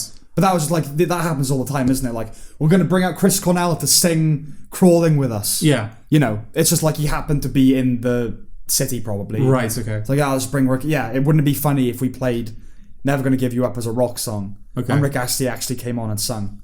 Speaking of which, I was quite impressed with that performance. Oh, okay. Because it's like he hasn't lost it. Okay. It's still like he's a performer. Like he knew how to work the crowd and, tour the stage. He didn't just stand and sing. Well, you had to be a performer back in those days, didn't you? He did. Well, we watched a bunch of kind of 80s music videos. Yeah. And I was watching again yesterday with my dad. It did make me think, like, I do miss it when you had to be able to sing and dance. Yeah. And, like, put on a show. Yeah. Which isn't the case anymore. No, you're either a singer or a dancer, aren't you? You either get something like a WAP, where it's a performance, it's not a piece of music. No. Or you have, like, an indie, like, I guess, Human by Rag and Bone Man, where he's just standing there singing. He probably can't move, to be fair. Yeah, well, there is that. But you know what I mean? Like an indie star who's just like, oh, I'm just focusing on my singing. Yeah. Or like a pop star where it's like, oh, I'm focusing on the performance. Yeah. They never combine the two, Yeah, yeah. Even just look at something like, what's the name of the Bucks Fizz? Like that song is a routine. I genuinely, like, for a month. Yeah. Just unironically, we just make music videos like that. Yeah. Not us, I mean, like, the industry. Yeah. Like, for a month, just like, right, we're just making ABBA, Bucks Fizz, those types of music videos. We're making sincere pop songs that aren't ironic or you're gonna be expected to dance. Do you know what? Not even that. Just the music videos. I'll even take the same shit music that they pump out constantly with an ABBA style music video. Right. In what, like, filmed with those, like, that era of camera, and just with that same attitude, earnestness. Yeah. We're actually, we like the music. We're doing the music. Yeah. Like, what's the ABBA music video where, like, one of them's looking to the side and one of them's looking at the camera, and then they turn? There's loads. Know Me, Knowing You, though. I think is that. Yeah, that. Yeah. Just that. Yeah, was If like, why? If WAP had What's the thinking behind if WAP this? had a music video like that, Yeah. I'd like it a little bit better, I think. Even if it's the exact same song. Inexplicable choreography. Yeah. Yeah, I was like, okay, I guess we're doing that now. Yeah. Yeah, I know what you mean. Because it's kind of awkward as well, that's the thing. Yeah. They're not not crafted. Yeah, it doesn't feel crafted. It doesn't feel like a product. It feels homemade. It feels like, oh, these are people doing this. Like when Dancing Queen, that's probably the most famous video, when they're on stage, they're kind of like, it's like the karaoke singers. Like they're not doing elaborate dance moves or anything. They're just they're just dancing together, but anyone could do it. Yeah. It's, I mean, there's certainly a place for like perfection. And Michael Jackson. Michael Jackson, but also like the example that came to my mind is, you remember the opening to A Few Good Men, where they're sort of like, moving their guns Marines, about. And it's sort of like in perfect unison, and it's so smooth and just satisfying to watch. Yes. There's definitely a place for that. Mm-hmm. But I think there's also a place, and I'd say a need, for fallibility. Imperfection. Imperfection. Yes. There's no imperfection anymore. I mean, like, look at some of the pop stars of the 80s, and they look terrible. What's his name? Happy Monday? Shaun Ryder, yeah. Shaun Ryder? Yeah. Where did people like him go? Yeah, like, you genuinely just Bez. don't get... We don't have Bezes. There are no Bezes anymore. They've ended up on Gogglebox. It's the most depressing thing in the world. Shaun Ryder watching, I'm a celebrity, get me out of here with Bez. Like, it's well good. Oh, Jesus. I don't know, I can't think of an unattractive star at the moment. I really can't. No, yeah. Rag and Bone Man, I guess, is the closest you can... I think he has an appeal to people. Yeah, like a bear appeal. Yeah. But you know what I mean? Like, even rock stars now, they kind of... They've got that all-time low, you me at 6 vibe, those skinny bitches. Yeah. I do miss Meatloaf and Kenny Rogers. Kenny Rogers was like a charting pop star. You've seen Kenny Rogers? No. Look, Google him. Elton John. You look at the way they looked in the 70s. They look like shit. David Bowie. Ugly fucker. But he has that kind of androgynous appeal. Yeah, but there's something about David Bowie, But I think most people look at David Bowie and go, ooh, I don't know what it is, but I've never seen it naked before. Yeah, he's a handsome man. Yeah. But I definitely do miss that. I miss you could be a bloater and still get a number one. Because if you are now, it's about how you being fat is great. Yeah. What is it, Lizzo? Is she a singer? What's this? She's a fat black woman. I think she's a singer, but she's like she's become the poster blimp for for like fat celebration. Right. What's it? Fat positivity. Fat positivity. And then you've got that fucking, I don't know if it's not the same person. That woman, that woman from Chicken Lady from Eurovision. She's another one. Yeah. Meghan Trainor. Is she all about that bass? About that bass. No trouble. Oh, is she big? I think she's quite big, isn't she? Oh, I didn't know. Okay. Jess Glynn I was thinking of. Oh no, she's traditional. Yes. Yeah. But it's about that now, you can't just happen to be fat. Yeah. Yeah. Yeah. I miss the days where people were ashamed of it. Well, and the days where people like Adele, she lost a bunch of weight recently, didn't she? And people have criticised her for it. Mm-hmm. It's like, how fucking dare you be healthy? You sell out. Yeah, it's genuinely, It's like you were a pillar, like a figurehead. Yeah, a monolith, if you will. Yeah, yeah. And now look at you. Yeah, you thin cunt. Yeah. Okay.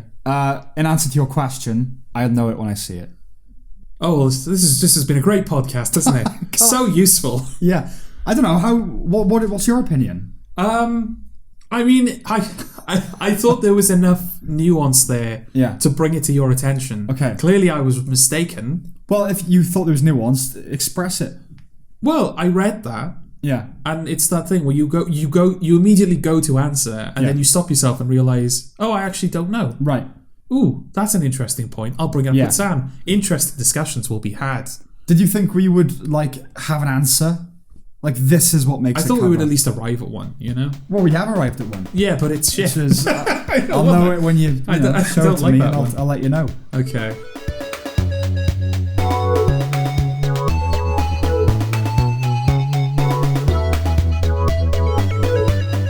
What's your next question? Quiddle's question. I don't think it's a question. Okay. It's more a statement. Okay. Do you want me to respond to it? You can... Or do you want to leave it hanging? Well, you can respond to it if you feel necessary. Okay. If I were a serial killer, yeah, you know what I would do? What would you do? I'd pretend that I was sponsored by a company. Okay. Like Pepsi. Right. Or Disney. Okay. I don't know why nobody's ever done that. Go on. Because serial killers, like, no imagination, right? Well. No. It's like, I'm gonna step outside the boundaries of the law. I'm gonna, right. I'm gonna answer to nobody, and I'm going to, I am now I believe that I'm capable of doing the most heinous things. Nothing can stop me. I'm gonna kill a person. Well, they're serial killers. Oh, how original! That's sort of what they do. Like, I'm not gonna, Ed Kemper cut his mother's head off and used it to give himself a blowjob. Yeah, and that's the kind of creativity that I miss. Okay, okay. But there aren't really any serial killers anymore. But I'm not just talking about like no, there aren't, and that's something we need to change. We need serial killers back. We want the 70s back. Yeah, genuinely, yeah. Like, I genuinely would love to have been about when, like, I mentioned, like, before, there were like 3 serial killers around the time of Ed Kemper. There was Ed Kemper, there was the Zodiac, and there was the Michael Collins serial killer. Yes. He's not called Michael Collins, but it's the same principle, where he's like the other one. The other one. I'd love to have been in, like, one of the towns that were, like, at the centre of that. Like, what must life have been like, knowing that, like, if you step out your door, there's one of... Yeah! I think you might want that to be happening with you at a safe distance. Well, it's sort of like when COVID started, isn't it? There was that novelty of, holy shit, life isn't like this. Yeah.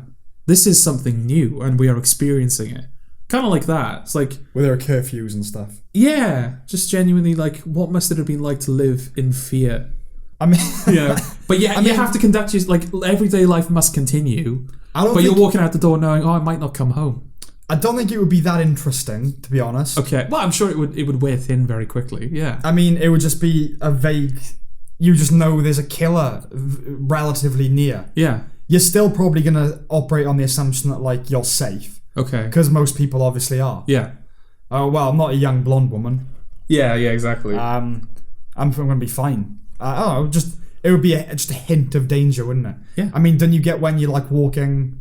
at night on your own through Cardiff when you're drunk or whatever, there's the slight possibility you're going to get mugged or attacked. I don't feel it, though. No, but exactly. I don't think you really would if there was a serial killer either. Okay. Not really. Okay.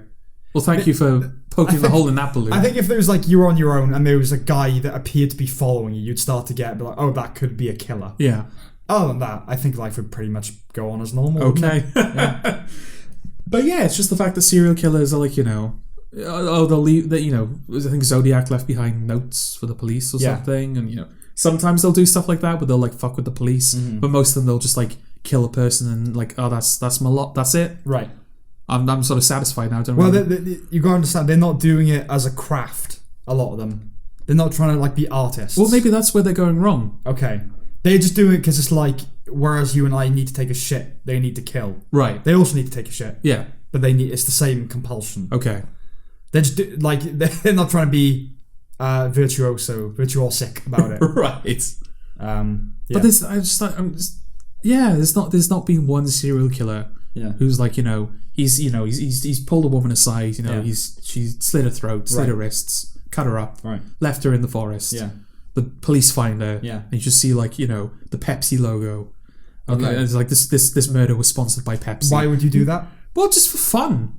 For fun. Kind of for fun, but also I genuinely want to see how it affects Pepsi.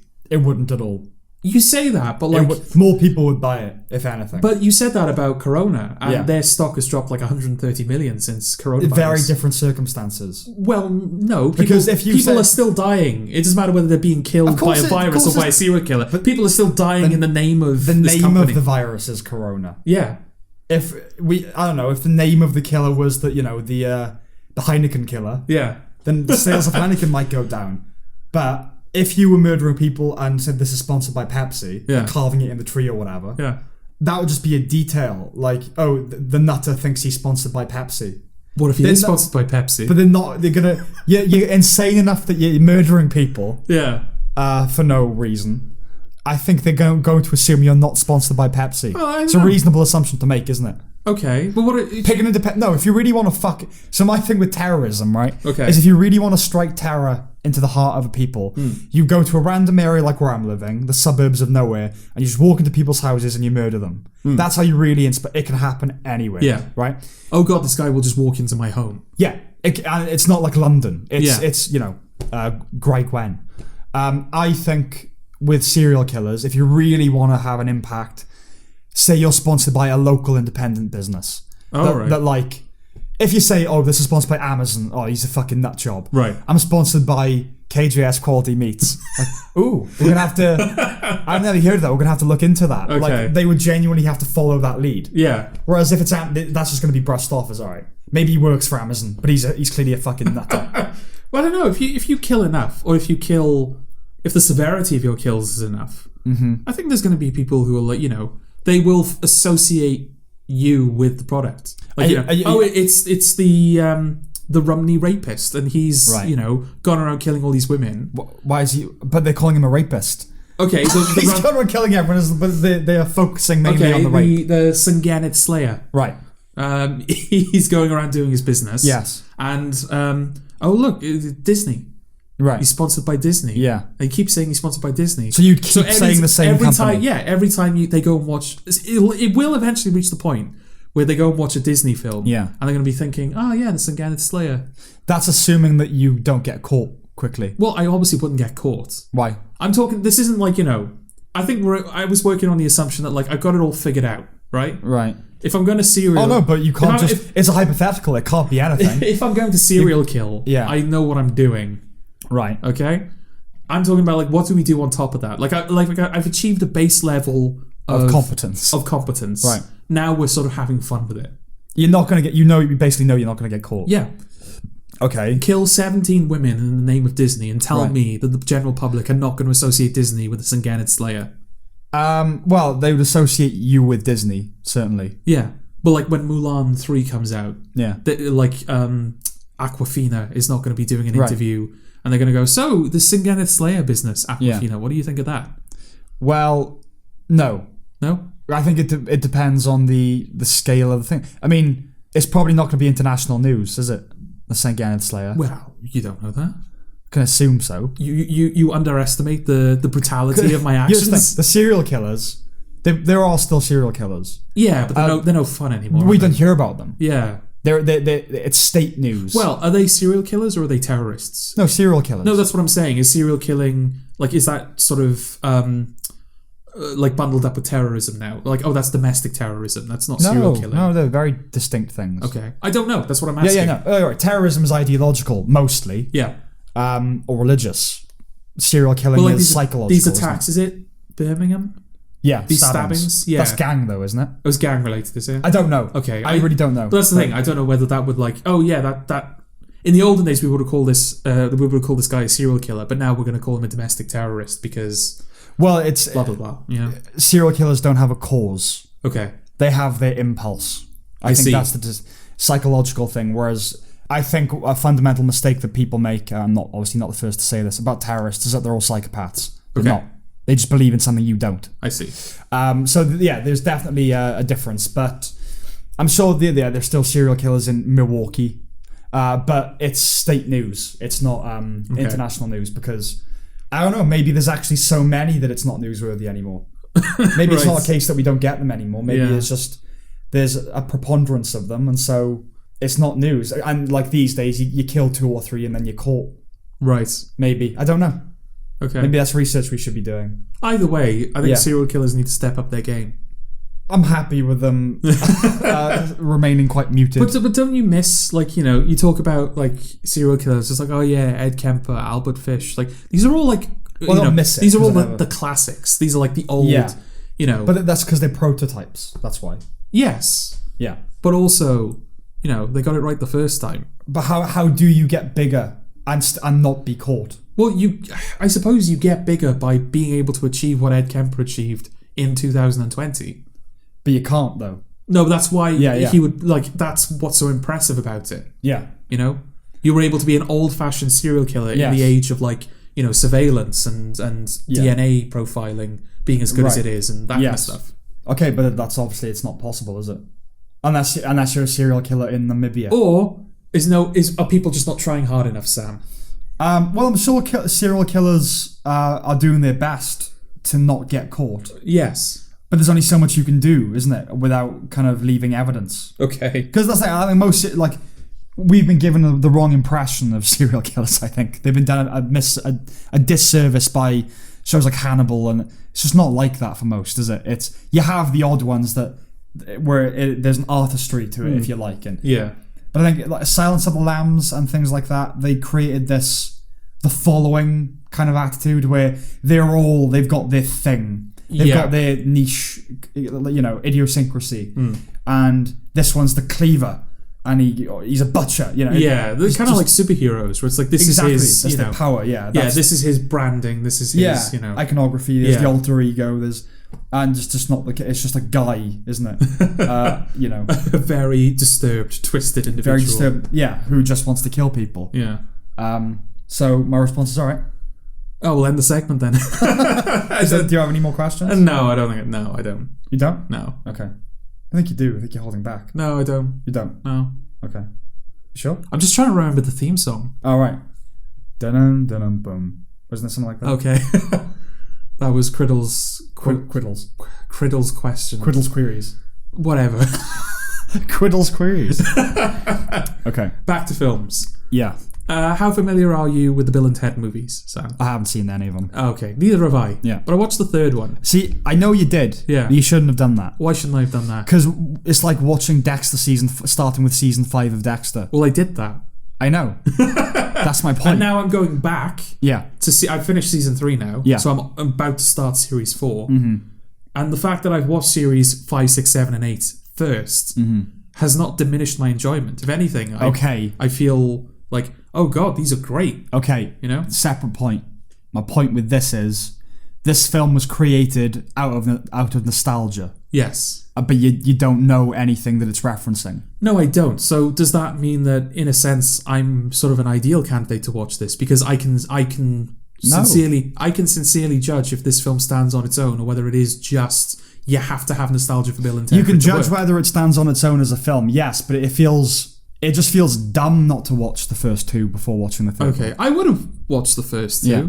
Maybe, I don't know. Okay, I watched the didn't. I watched the Red Letter Media review. Yeah, as did I. Yeah, yeah. And then watched the third one. And then watched the third one. But you didn't watch the first two. I didn't watch the first two. You said you would have watched the first two. Maybe. What stopped you watching the first two? Well, it's Bill and Ted's one of those films that everybody always brings up, isn't it? And I've never seen it, so okay. It's like, So I won't watch it. No, I've just never got round to it. Yeah. Now, why didn't you watch the first two before you watched the third one? Well, the third one came out. Yeah, but so why didn't you watch the first two? I don't know. For some reason, I thought like, we do a film podcast. Yeah. We'll probably be bringing it up. Yeah. So I'm gonna get ahead of the game. Right. I'm gonna watch it. But you haven't even watched Bill and Ted Face the Music. No. So okay. I haven't watched it. Well, I haven't seen the first two. But it's the third one. Yeah. It's like I can't. It's out now. I'm trying to think of an equivalent. Why would you not use the third one as like a barometer of whether it's worth going back to watch the first two? No, that's stupid. Why is it stupid? Because the first two are well-loved classics. Yes. And so if the third one is terrible, then it's going to make me not want to watch the first two. There is that. Yeah. This isn't like a massive thing. There are three. It's number 1, number 2, number 3. Yeah. You start with number 1. It's just that's the simple. Okay. It's as simple as that. Well, it's not like James Bond. Yeah. Well, I've started with number 3. Yeah, you did. Okay, fine. From what I understand, yeah, this is pretty in line with Bill and Ted. Right. This isn't like it's a failure of a Bill and Ted movie. Mm-hmm. It's not too far divorced from the humor and the attitude of Bill and Ted. From what I understand, this is a faithful, genuine representation of Bill and Ted. Mm-hmm. It's okay. Okay. It's there's an innocence to it that I appreciate. Right. Because the humor, I mean, this is like that type of humor came from like the 80s, obviously. The type of Bill and Ted's sort of stoner without being stoners. Yeah. Like kind of stupid. Mm-hmm. I think that's the appeal of Bill and Ted. It's stupid comedy that's just like, it's a little bit smarter than stupid comedy, but it's still stupid. Yeah.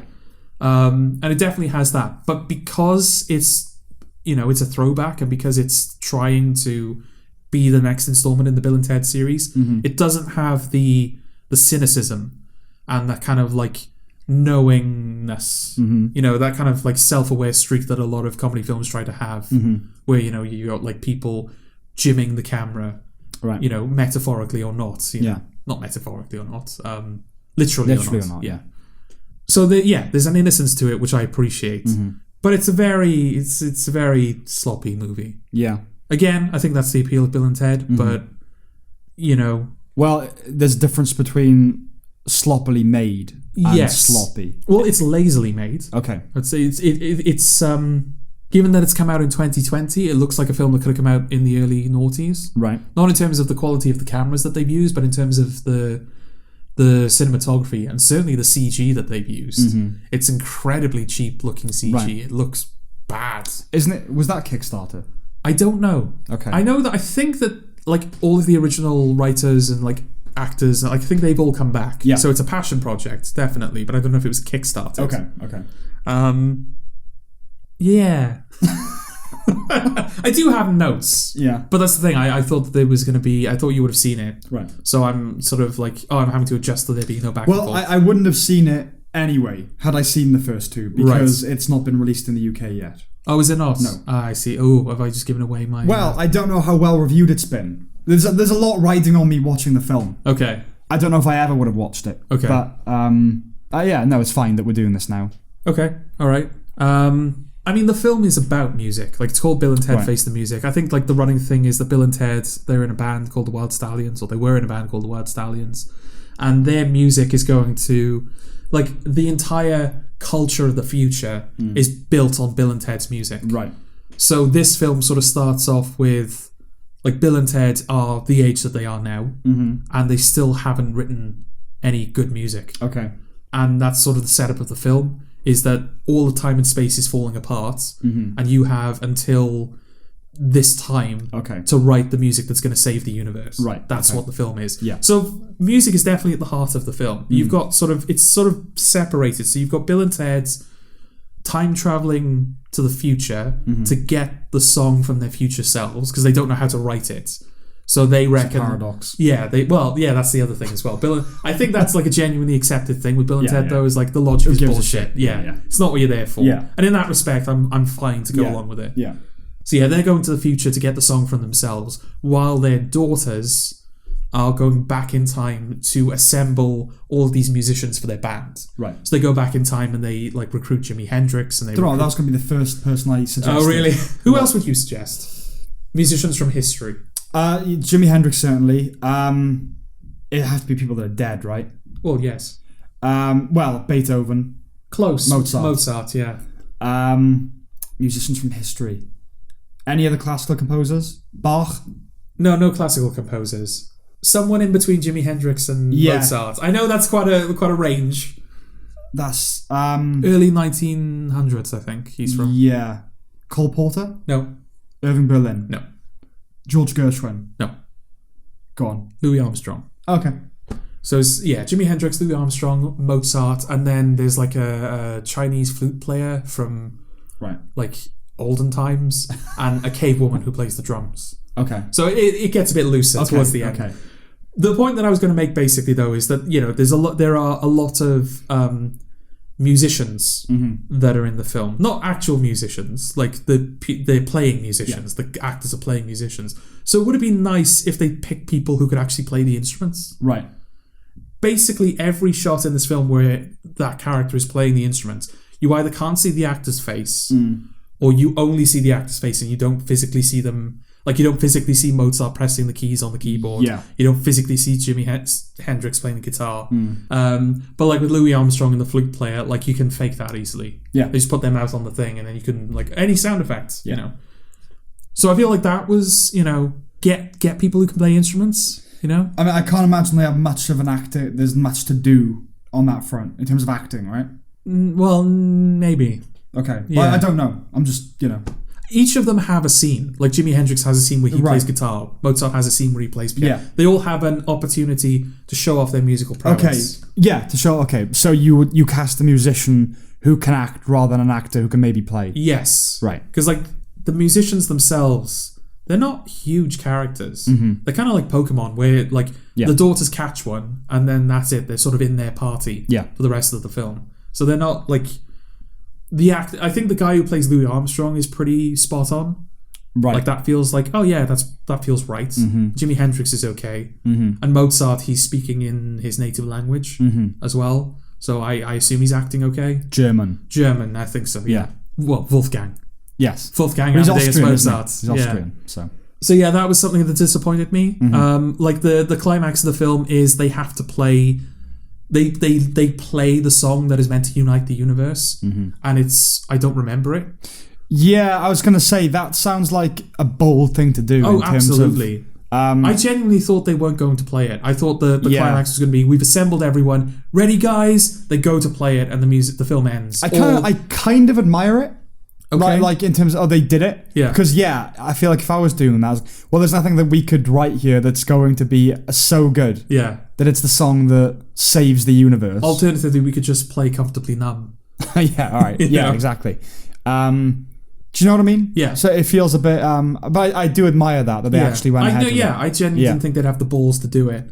Yeah. But it is, anything would have been a letdown. Yeah. But the fact that it's the most forgettable, fluffy, poppy bullshit. Okay. Well, how do they dramatise that? Because that's something that's quite difficult to literalise, the process of writing a song.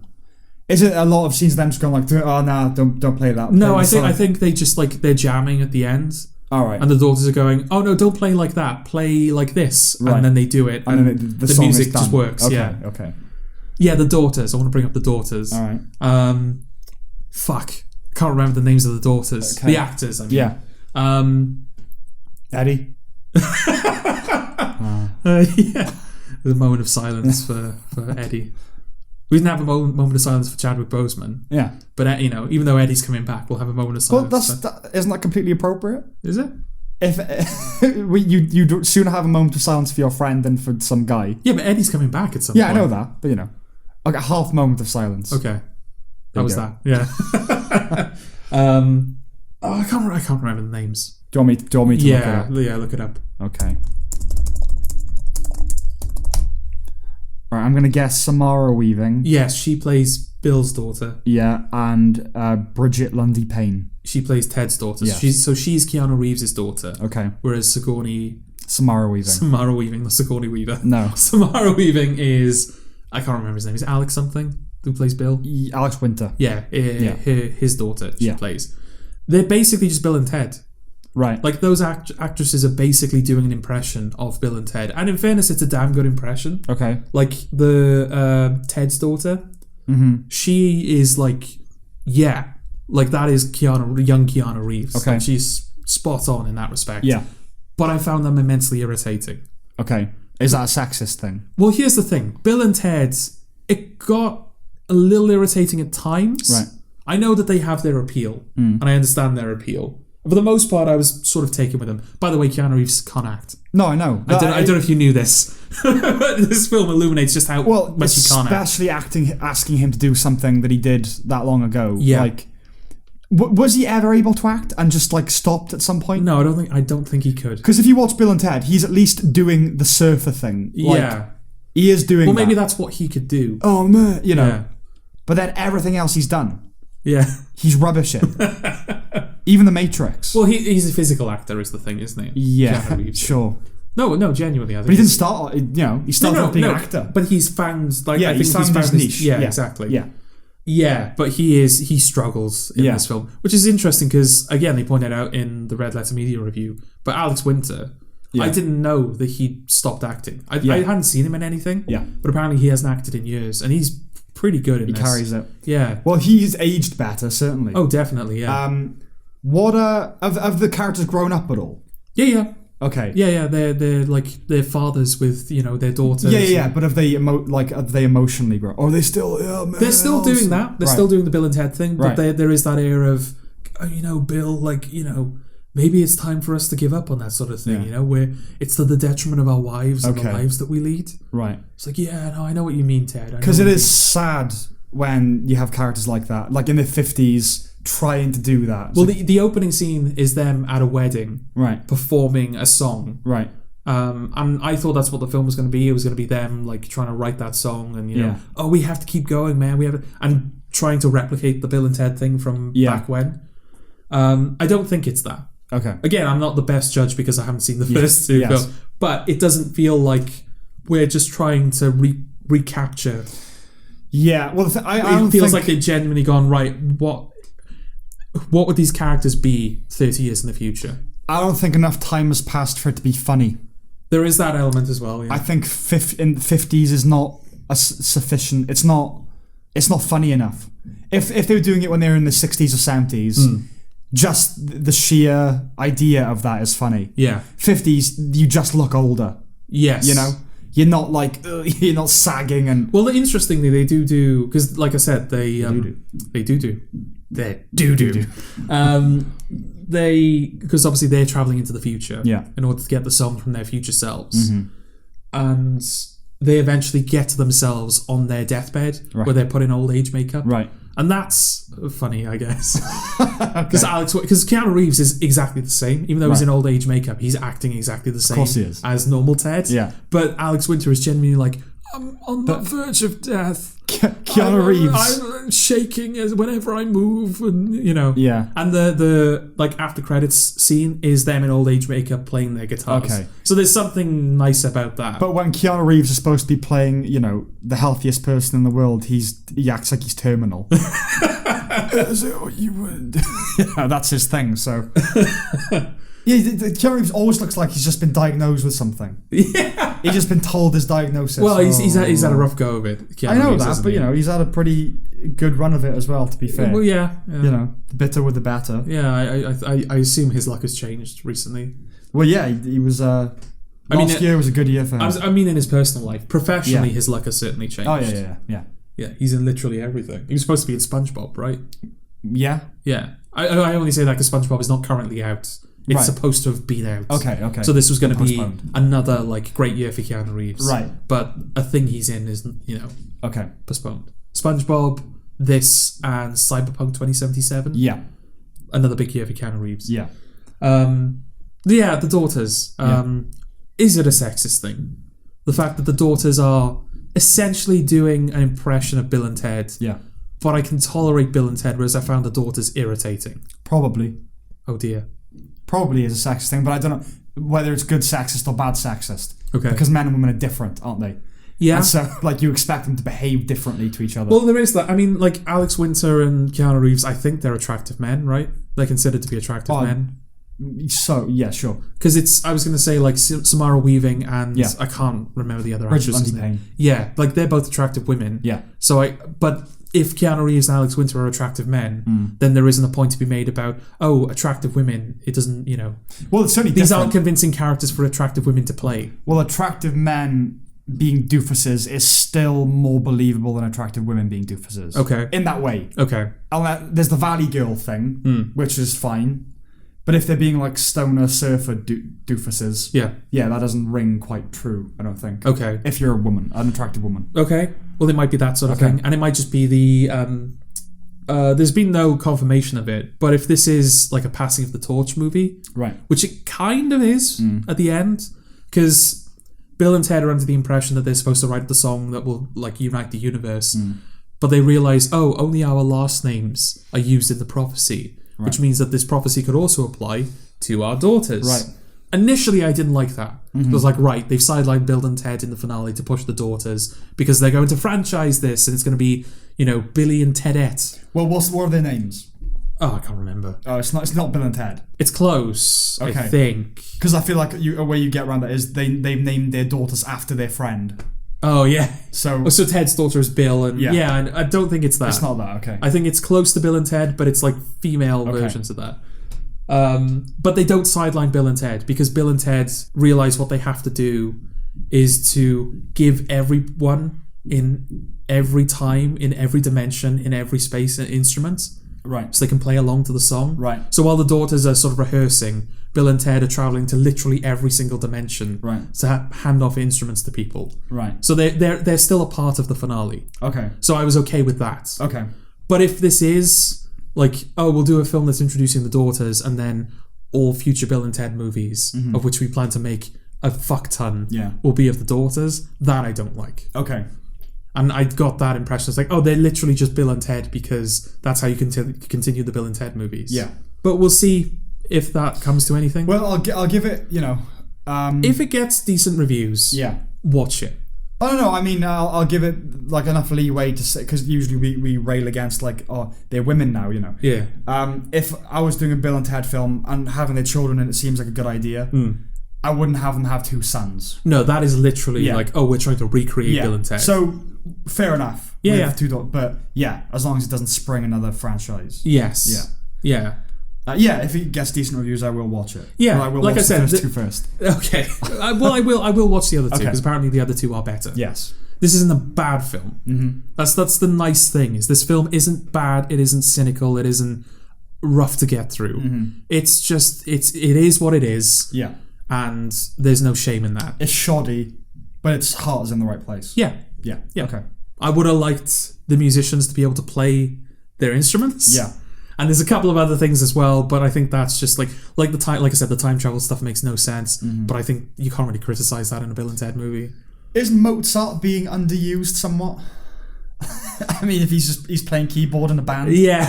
I feel like you didn't have to get Mozart for that. No, you didn't. You could have just got a session. Well, I mean, musician.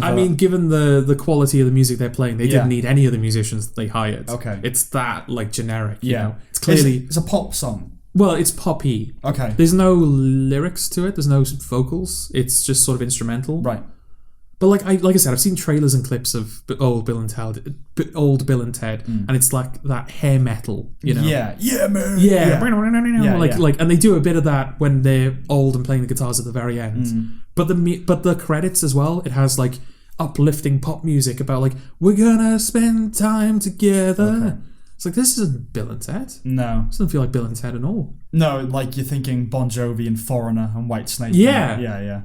Which actually I'm surprised at, thinking about it. Because if this film is like to capitalise on nostalgia, there's basically no, from what I can remember, there's basically no songs of that era that are used in the film. Or like the band could have been comprised of people from 80s glam metal, hair metal bands. Actually, yeah.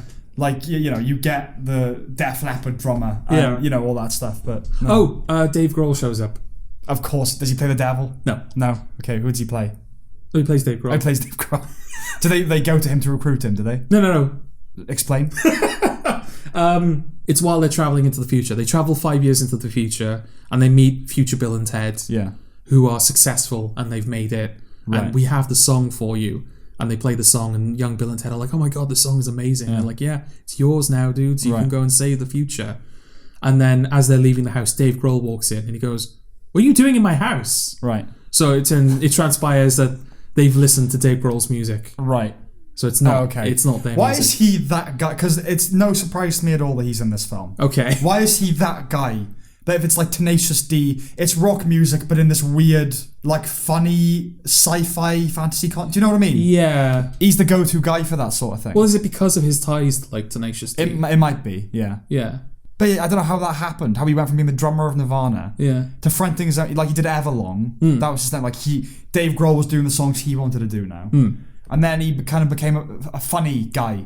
Yeah. Learned to fly. I guess it was their music videos was part of it, Probably, right? yeah. Anyway. Okay, so you recommend it if it gets good notices? Yeah, I mean, I think it's one of those films where you'll know before you see it if you'll enjoy it. Okay. If that Bill and Ted kind of thing is, if the old films weren't really your thing, this won't be either. Yeah. But I mean, based on this, I'm interested in seeing what the other two are like. I suspect they're not my thing, but a bit of innocence couldn't hurt. No, I think that's we need some of that. Yeah. In the modern landscape. Yeah. I'm probably too old to watch the first 2 films for the first time. Probably. But I will. Okay. Do you have any other film reviews? I do not, but I believe we have one we are going to do together. We are. Yes. I'm thinking of ending things. Why? Yeah. All I did was hand it over to you. I know. I can't take the pressure. It's too much pressure on you. This is the new Charlie Kaufman film that is exclusive to Netflix. Yep. Netflix produced. Yep. Yeah. Anyone familiar with Charlie Kaufman knows that he's a bit out there. Well, I've been trying to think of what the I suppose the tomba, or like what the audience of this podcast is. To us, Charlie Kaufman needs no introduction. Yeah. But I'm wondering whether we need to introduce him. How do you, though? Well, just what he's done. Other than he's a bit out there. No, it's his filmography, not rather than his style. But even then, like apart from maybe Eternal Sunshine of the Spotless Mind, what has he done that people would have seen? Being John Malkovich. Okay, yeah, that. Adaptation, and they're the big three, aren't they? Being Is John adaptation? Malkovich, I thought adaptation was one of the obscure ones. No, his three big ones are those, aren't they? Okay. It's Being John Malkovich, Adaptation, Eternal Sunshine of the Spotless Mind. Okay. Then you got a couple of films that he wrote that no one knows or cares about. Right. Human Nature is one. Confessions of a Dangerous Mind is another one. Okay. And then he wrote and directed a film called Synecdoche, New York. And then he did Anomalisa. Which I know by reputation. Yeah. I don't think it's a film I'm ever going to see. I might show it to you at some point. Well, please don't, because you've explained it to me, and just your explanation made me depressed. Yeah. They did Anomalisa. Now he's done, I'm thinking about it. It's his third directorial effort. All right. What to say about... Well, what's the plot, Joel? You bastard. Well, I can tell you the cast. Sure. If that's any good. It stars Jessie Buckley, an up-and-comer, right? She still hasn't done anything, like, big. Well, I mean, she's been BAFTA nominated. What was that for? Wild Rose, which is a very good film from last year. Okay. Where she plays a Scottish country and western singer. Okay. So she's a weird... Because she got a start, I think, on one of those Andrew Lloyd Webber talent shows on BBC One. Oh, really? Where they were auditioning to play... I think maybe Maria from The Sound of Music. Oh, shit, okay. One of those types of shows. And then nothing. She came like third or something. Yeah. Nothing. And then in a year, she was in all these great things. Okay. She was in a film called Beast. That's kind of like her breakout indie role. And then she was in Chernobyl. Who was she in Chernobyl? She plays the wife of like the first guy that gets... Oh, yeah, the fireman. Yeah, yeah. She's blonde in that. Yeah. She was in Wild Rose, for which she was BAFTA nominated. She played Queen Victoria in Doolittle. Oh, yeah, I remember her now, yeah. Yeah, she's like... I'm a big fan of her. I think she's really good. And she's going to appear in season 4 of Fargo. Okay. That's one of the main roles in there. Alright, hopefully that'll be the thing where people are like, oh shit, Jessie Buckley. Yeah, well, she's definitely like... She's just shot from nowhere. Yeah. And, is that a good thing? Is a quick ascension, does that usually like followed by a quick fall, or do you think she'll stick around? I think she'll stick around. Okay. I think she's got staying power. Because she is very, to me anyway, very attractive. Oh, yeah. But not... It doesn't distract from her performance and anything. No. I don't think. Okay, well, we'll get more into it as we talk about the film, but no, it was never like, I'm only watching Jessie Buckley because she's attractive. Yeah. It's like, oh, you are genuinely... Yeah. You're really good in this. But yeah, so she plays the main character? Yeah. She plays the character that gets the most screen time. Yeah. I'll put it that. Well, to quote Stuart Lee, who's quoting something else, I think it's in like the dictionary of the theatre, character is something that is... A character is defined as something that gives the illusion of being a person. Okay. So it definitely... So she's that. Fits that. She's that. She co-stars alongside... Fuck. You bastard. I should know him. Yeah. Oh, fuck. They've got the same name, basically. Did they? Yeah. Which is apposite. Oh. No, I was going to say Jessie Hines. I don't know who Jessie Hines is. Jessica Hines. Jessica Hines. It's not her. It's not her, no. What the fuck's he called? Jesse Plemons. Jesse Plemons. Jesse Plemons, who plays Todd in Breaking Bad. Yes. And the neighbour in Game Nights. And much more. And much more, but those are the two things I know him from. And Fargo. And Fargo, yes, he plays... he's in Series 2, right? He's in, Series 2 of Fargo. He's No, not Kristen Bell. Kirsten Dunst. Kirsten Dunst. This is why you're here, sir. Okay. This podcast would be a mess without you. Kirsten Dunst is husband. Yeah, he plays the butcher. The butcher, in Fargo Series 2. They're sort of the characters that you spend a lot of the film with, and they are going to the plot, such as it is. There are a couple. There are a couple of plots. No, they are a couple. Oh, they are a couple. There are also a couple of plots. There's loads of shit going on. There's loads of shit going on. But when the film begins, you are led to believe that the film is about a couple... No, let's just say what it's about. We it is about. No. We need to give. No. We need to build to that. No. Yeah, not what it's really about, but what it's about. Because you can say what it's about before you say what it's about. Sure. A young couple is going to visit. That's what I'm saying. Yeah. Yeah. A young couple. Jessie Buckley is a newish girlfriend of Jesse Plemons. Jesse Plemons. Yeah. And they are going to Lucy visit... and Jake. Yeah, Let's Lucy and just go with Jake. that. And they are going to visit Jake's parents, Yeah. who live on this farmhouse in the middle of nowhere. Yeah. And it's set in this very snowy place. Yeah. So there's like a blizzard happening as well. So it seems that it's going to be one of those, she goes to meet the in-laws and like spooky shit starts happening. And Yeah, there's a creepy vibe from the off. Yeah, there's definitely a creepy vibe. And then it doesn't do that? It does do that for a bit. Okay, for a bit. Okay, they go to visit his parents, played by David Thewlis and Toni Collette. Oh, yeah. And it's setting itself up as a psychological horror movie, I think. Yeah. Or thriller. Like, there's something going on, and we're going to get to the bottom of what's going on. The basement is, boarded up, taped shut. Something's going on. Yeah. Characters are acting quite cagey. They're weird. And it's blatantly surreal. Yes. Toni Collette, she comes across as this incredibly shrill, kind of fragile, will snap at any moment kind of mum. Like, tell me about things, that kind of thing. And David Thewlis is just this disaffected kind of dad.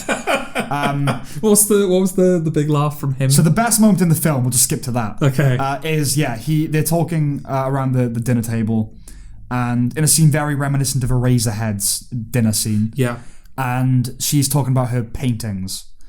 And she's talking about how Jessie Buckley, and how she likes, they reflect her emotion when she paints them. So, a bleak field will represent her sadness. Yeah. And he says, how can a painting be sad if there isn't a picture of a sad person in the painting? Being sad. Yeah, being sad. And she's kind of just taken aback by the stupidity of the question. Yeah. And it cuts back to him, and he makes a face and a sound. It's like, didn't think of that, did you? I got you there, Jessie Buckley, yeah. That's the best moment of the film as far as I'm concerned. The performances are great. Yeah. Through everything. Yeah. Everything, despite everything that happens, Yeah. is great performances across the board, Yes. including her. I think she's definitely... Yeah. I mean, Jesse Plemons has his moments, but I think she's definitely the star of the show, right? Yeah. Yeah, Jessie she's the Buckley. best thing about the film. Yeah, absolutely. Although I think if David Thewlis was in it more, he'd probably clinch it for me. Yeah. But they're barely in it, the parents. That's the thing. Considering that seems to be the plot, we're going to meet the in-laws. Is this a spoiler review? I guess it's going to have to be. Okay. Because I feel like to have a conversation worthy of this film, you kind of need to spoil it. Yeah. So, in case anyone has come along this far... Yeah. What can we say about the film? Firstly, do we recommend it? Yeah. Okay. I'd recommend it. All right. What can you say without spoiling it that will, prepare someone from what they're going into? It's incredibly bizarre. It's incredibly cerebral. There's not much to care about in it, in terms of you don't feel much towards anything that goes on. Okay. It's mind over heart, definitely. Okay. If you're familiar with Charlie Kaufman's other films, it's that on crack. You say that it's worse in that respect. It's worse in the sense that it goes further than... It's about on par with Synecdoche, New York, but it's not as... I don't think it's as good, but we can talk about that. Okay. It's very out there, and if you're in the mood for that, seek it out. Yeah. It is insufferable in places. Oh, yeah. It is, I think, deliberately insufferable. Yeah, it's definitely by design. Unfortunately, that does still mean it's insufferable. Yeah. Whether by design or not. I'd recommend it if you're a film person, go and watch it. Yeah, if you're just a garden variety Netflix grazer, right? Is this film for you? No, but we'll get to more in depth to that. Okay, so the pithy review is if you're interested in it, definitely watch it. If you're a casual viewer, no, it's not for you. Yeah, And also, this isn't the kind of film where the plot machinations. It's like if we do a spoiler review. It doesn't really matter with a lot of films. Yeah, we're not spoiling the plot, we're spoiling the experience. Yes, but it matters with this film. Don't listen to this if you haven't watched it, I would say. Yeah. So with that caveat, we will continue. Okay. To what? Well, the fuck do we continue to? Well, I don't think it's the kind of film that lends itself to a plot dissection. No, definitely not. Even though there is a fairly unifying, straightforward answer, if you like, to everything that's happening, I think. Okay. It's what we talked about. Yeah. I think that's what's going on. So it's spoiler territory now. Well, very early in the film, we get glimpses into the life of this janitor. Yeah. So Jessie Buckley is being picked up by Jesse Plemons and being so that they can begin their road trip to the parents' house. And it shows like a janitor looking out of the window of his apartment. And then as they're sort of on the journey, it occasionally cuts back to the janitor in the school. Yeah. There's like one moment where he's watching a film. Yeah. And then the film on the screen becomes the film that we're watching. And then that film has like a short credit sequence. Yes. And then we go back to the film that it was before. Yeah. It's, stuff like that where it starts to, like, oh, this is weird. Yeah. He's too much of a presence for it to not be important. Mm-hmm. And so I think the conclusion that I came to, and I think it's the conclusion you've come to as well. I think you're right, yeah. Is that this entire film is sort of taking place in the imagination of that janitor. Mm-hmm. So I think the idea is that, because there's a lot of things in the film that are sort of said or by the characters, or characters see things that are sort of reflected in the janitor's life. Mm-hmm. There's like a moment where Jesse Plemons is in the car talking about being invisible, and then you see the janitor sort of cleaning the corridors and nobody's really interacting with him, and I think you're supposed to draw a parallel there. The film that he's watching, it's about this couple who are in a diner. Yeah. And then, like, the initial backstory for Jessie Buckley's character is that she's a physicist, or that she's studying to become a physicist. And then all of a sudden that backstory changes to, we met in a restaurant. Yeah. You were a waitress in a cafe and we met. Mm-hmm. So there are things like that where it's constantly linking it back to that janitor. Yeah. Now, I've seen videos where they come to the same conclusion, but that's it. Right. Like, that's what the film is. It's all in the imagination of the janitor. Yeah. To me, that's not the entire answer. Okay. Because surely, okay, the film is all in the mind of the janitor. Why? What does that mean for the film? Well, I think on a literal level, as far as there is one with this film, I think the truth of the film is it's all in his imagination. Yeah. I think there is nothing else going on. There's probably no shots in the film that are actually happening, right? Other than maybe him cleaning alone in the school. I think the end of that character, before the cartoon sequence, I think that's probably real.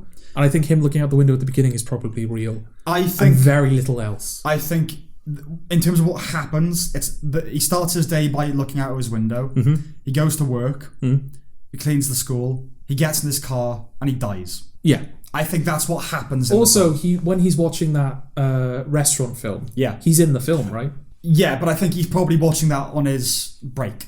He's watching it on his break, but my question there is he actually in the film, or is that another part of his imagination? That's probably part of his... Well, he's probably... Because he's watched the film and then extracted the story and applied it to his own life, isn't he? Yeah. He's imagining what would have happened had he had the courage to talk to a girl. Yeah. In a bar one night. Jessie Buckley being that girl. Yes. Not a specific girl, I think, crucially. I think she's an amalgamation of... Well, the name changes every time it's uttered. Yes. Yeah. And at one point, she changes. Yeah. Like literally the actress changes. Yeah. Without warning. Another time in the film, Jessie Buckley's performance completely changes. Mm-hmm. I think you pointed out that she was citing a book, or she was speaking in the same manner as a character that is in a book that was on Jake's shelf. I saw a book on Jake's shelf by Pauline Kael, who I'm pretty sure is a film critic. Okay. And then they start talking about a woman under the influence, and she starts reviewing it. And I would not be surprised if that wasn't directly taken from that book. Okay. But I haven't looked into that. Because, she starts affecting an accent as well, which is is probably an impersonation. She's suddenly smoking a cigarette? Yeah, she's suddenly doing like a sort of that kind of... Yeah. Again, I wouldn't be surprised if Pauline Kael sounds like that. Yeah, okay. Basically, this film is what would have happened had Will Hunting not left Boston at the end of Good Will Hunting. Okay. If he'd stayed and just been a janitor and hadn't pursued the opportunities available to him. A life of regret and being a lonely old man. Yes. And imagining what could have been. Yeah. And the whole film is what could have been, basically. Yeah. That was my takeaway from the film. It's basically a lament on... if you've wasted your life. Yeah. That's what this guy has wasted his life, and he's lamenting what could have been. Yes. He's imagining what could have been, and he's sort of pulling experiences from his life, such as it is. Yes. And he's implanting that in the story. Because that's another thing as well. The film feels very... I don't know if you got this, but it feels very much like it's we're sort of seeing it as it's being created, if that makes sense. Yeah, with continuity errors and changes in name and he's improvising a story. It's as you're if you're in your head daydreaming, or if you're imagining a story, you have those moments where it's like, oh, I've lost my train of thought, I need to start that sentence again. Yes. Or you'll like forget the name of a character, or you'll forget the face of a character, or details will make no sense. Yeah. Like the dog. That's one of the best things about the film is the dog like eternally. Yeah, he's like constantly shaking yeah. off water. And like, you know, he's in one shot, but he's not in the reverse shot. Yeah. And things like that. And whenever they forget about him, and whenever she's like, where's the dog? He's just there now. Yes. Yeah. She's like, oh, I forgot about the dog in my imagination. Yeah, it's there yeah, now. the dog's back now. Yeah. So yeah, I think it's fairly easy in that way. Like, you know what's going on if you're paying attention. Yeah. I don't feel like the film tries to... That's why I was initially suspicious. Yeah. That's why I was initially like, oh, maybe that's not what's going on. Because I came to that conclusion fairly quickly. Yeah. And the film did nothing to dissuade me of that theory. Yeah. So I think the film... If we are right, I think the film wants you to know that's what it's doing. I think so.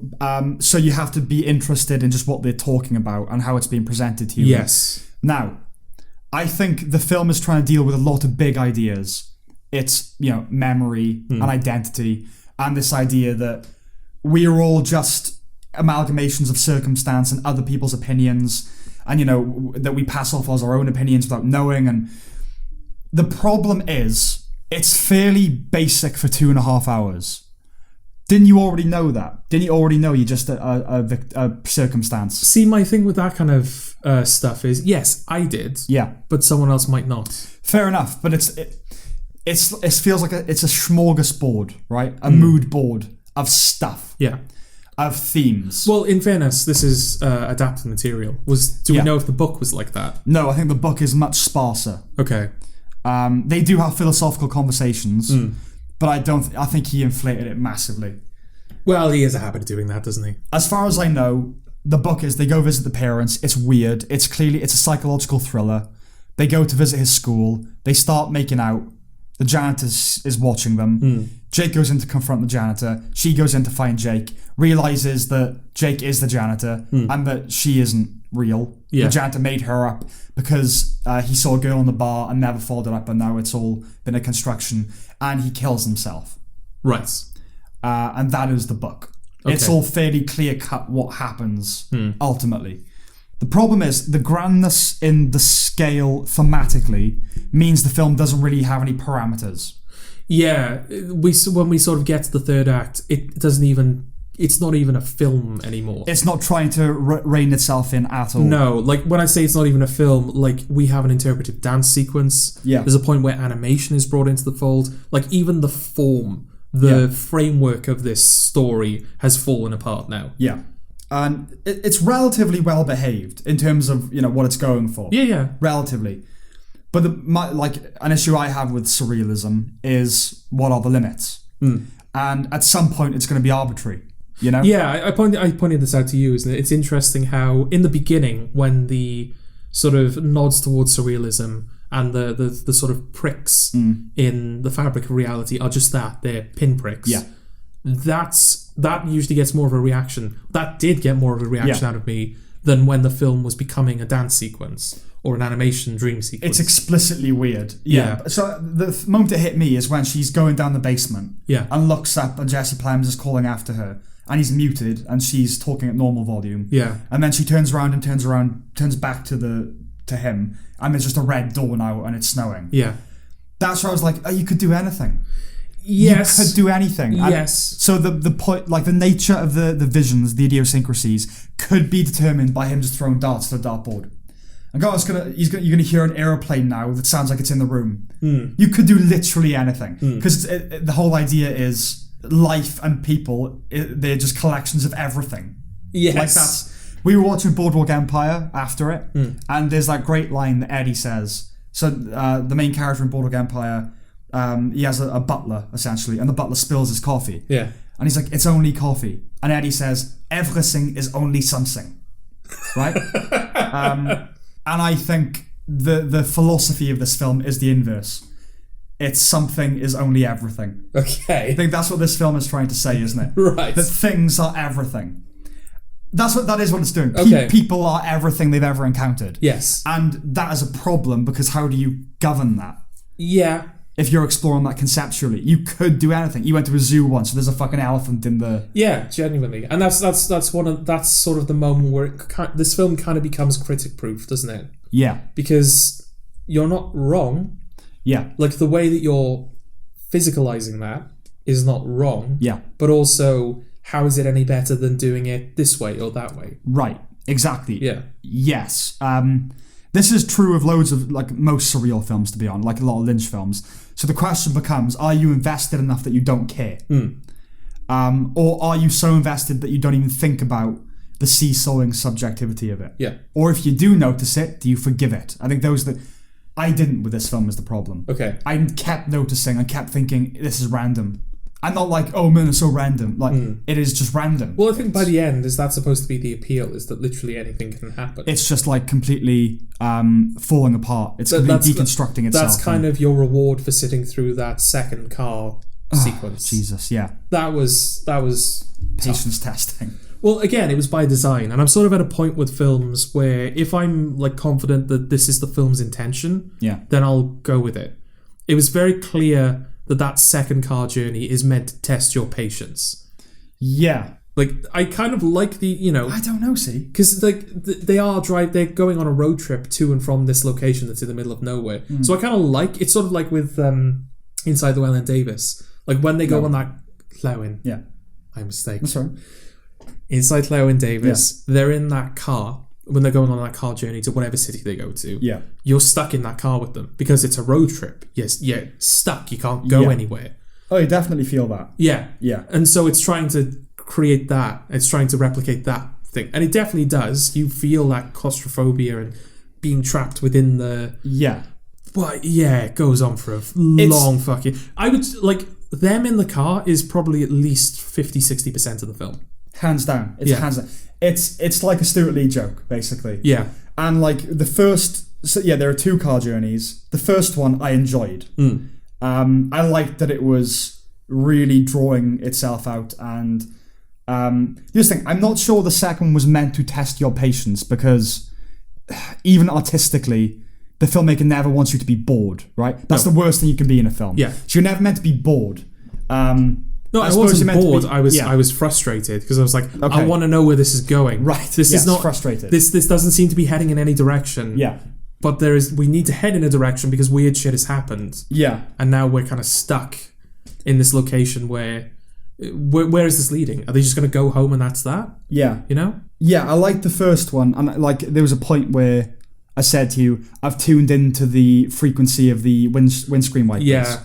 And I liked that. I liked that the conversation had been going on for so long that I picked up on this background noise that I had now tuned into, which I felt was deliberate. You know? So like you're wary, you become aware of a niggling background thing that stays with you for the rest of the film. I mean, the film is intentionally cold. It's set in a very cold environment. It's alienating. Yeah. It's like Brechtian alienation. Like in... The problem is it's difficult to really feel anything towards the characters because A, there aren't any. No, there literally aren't any. Yeah. But you know what I mean? Like you need to care. I know what you're saying.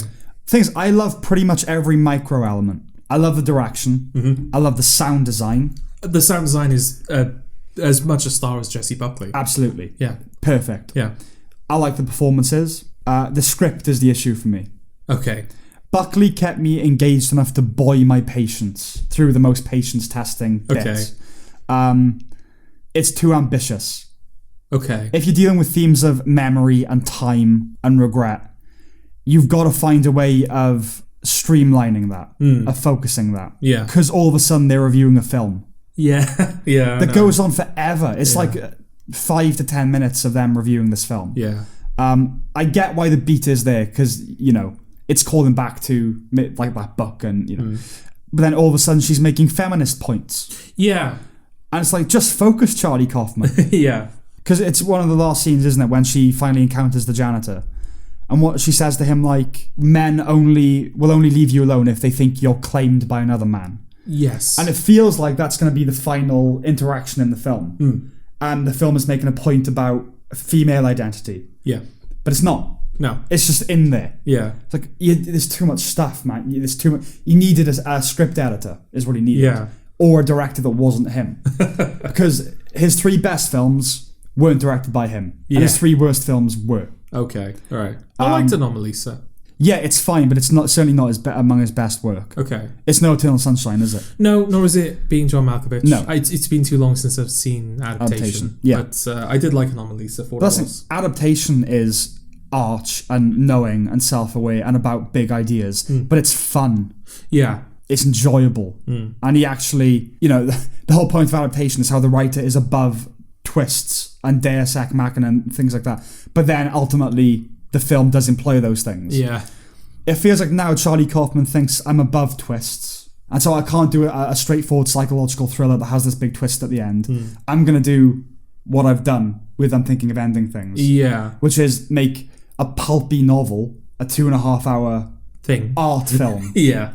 I just feel, I know you say, other people might not know that they're products of blood, but I just feel like for 2.5 hours, and a lot of it listening to 2 people talk in a car, it needs to be a bit more profound than that. Okay. Or did you know you're just a product of everything you've ever read and seen? Yeah, I did. Well, I think that's a problem as well, is that, that point still stands. Like, there are people out there to whom this might be a revelation. Like, either the film itself or what the film is saying might be a revelation. But I don't think that this is a good gateway film. No, it's not a good gateway into Charlie Kaufman, and it's not a good gateway into surrealism. It requires too much, I think. It requires, you need to build up your patience to watch this film. Yeah. Yeah, it's definitely not an entry point. Something I would consider an achievement is you do lose all sense of time when you're watching it. Yeah, that second car journey in particular, I was like, are we in the 3rd act? Have we just started? Yeah. I genuinely don't know where we are. Yeah. Yeah. Well, I think people will love it. Some people will love it. Some people will hate it. Oh, yeah. And like you said, I can't really argue either way. If you're, I can't convince you out of that. If you're into weirdness, you're into it. I can't convince you out of that. I do think Charlie Kaufman needs mediation. I think Kermode made the point that Netflix, they let directors make the film they want to make, for better and for worse. Yeah. Now, generally, I think we would champion this. Yeah, in theory, that sounds like a great thing to do. In the case of self-disciplined craftsmen, especially so, the downside of that is that the more out there minds aren't regulated. And that's an issue for writers like Charlie Kaufman. Because, but then again, how many people are as out there as Charlie Kaufman? No, I know that, but this could have been great. I could have loved this film. If the film was like that stuff in the house, great. I want to revisit that. Yeah. But that's all I'd want to revisit. Right. And that's half of it, maybe. Yeah, if that. It could have been great. It could have been an hour and a half great film. But he wasn't governed. Yeah. Nobody stepped in to say, maybe cut that bit. Yeah. It's purely an intellectual exercise. It's entirely cerebral. The result being that film students and critics will worship it and people will hate it. Okay. Like I said, there are things about it that I liked, but I would be lying if I said I liked the film. I can't say that I liked it. Really. Yeah, is a strong word. I know what it's doing, or at least I feel comfortable knowing what it's doing. I know what I've taken away from it, and I'm happy with what I've taken away from it. Yeah, I appreciate it. But that's the thing. I've done that now. Yes, exactly. I've taken something away from it. There's nothing left. There's no reason for me to engage with that film again. If it was a good film on top of that, I'd have reason to go back and rewatch it. Yeah. But I don't really, Yeah, one and done. That said, I am going to watch it again. Okay. I am going to watch because... Just to make sure that it is all the things that you think it is. Yeah. Okay. Because, I don't... We're not above it. We're not beneath it. It's not like...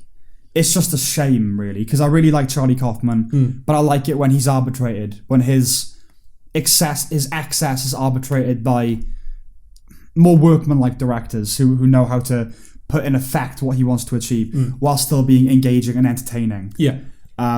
Because, Synecdoche, New York, it's hard to care about the characters. Anomalisa, I think I find it difficult to care about the characters in that. Okay. And I did in this. But his earlier films where he was just writing, I didn't. Yeah, you give a shit about the relationship between Jim Carrey and the Jake heart Mann. in that film. It's half heart, half mind. It's intellectual and emotional. And he doesn't do emotional anymore.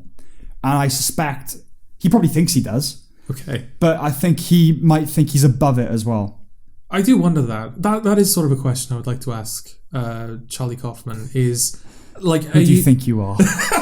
in a way, yeah. But if phrased more politely, it'd be more along the lines of: do you find it difficult to deal with sort of simpler ideas? Yeah, temper your impulses. Yeah, do you kind of start from a place of, right, this has to transcend the genre that it's occupying, or do you start with like a simple story and then through impulse and through the feeling of, oh, I'm Charlie Kaufman, I want to go above and beyond this. It usually ends up in the state that you end up with I'm thinking of ending things.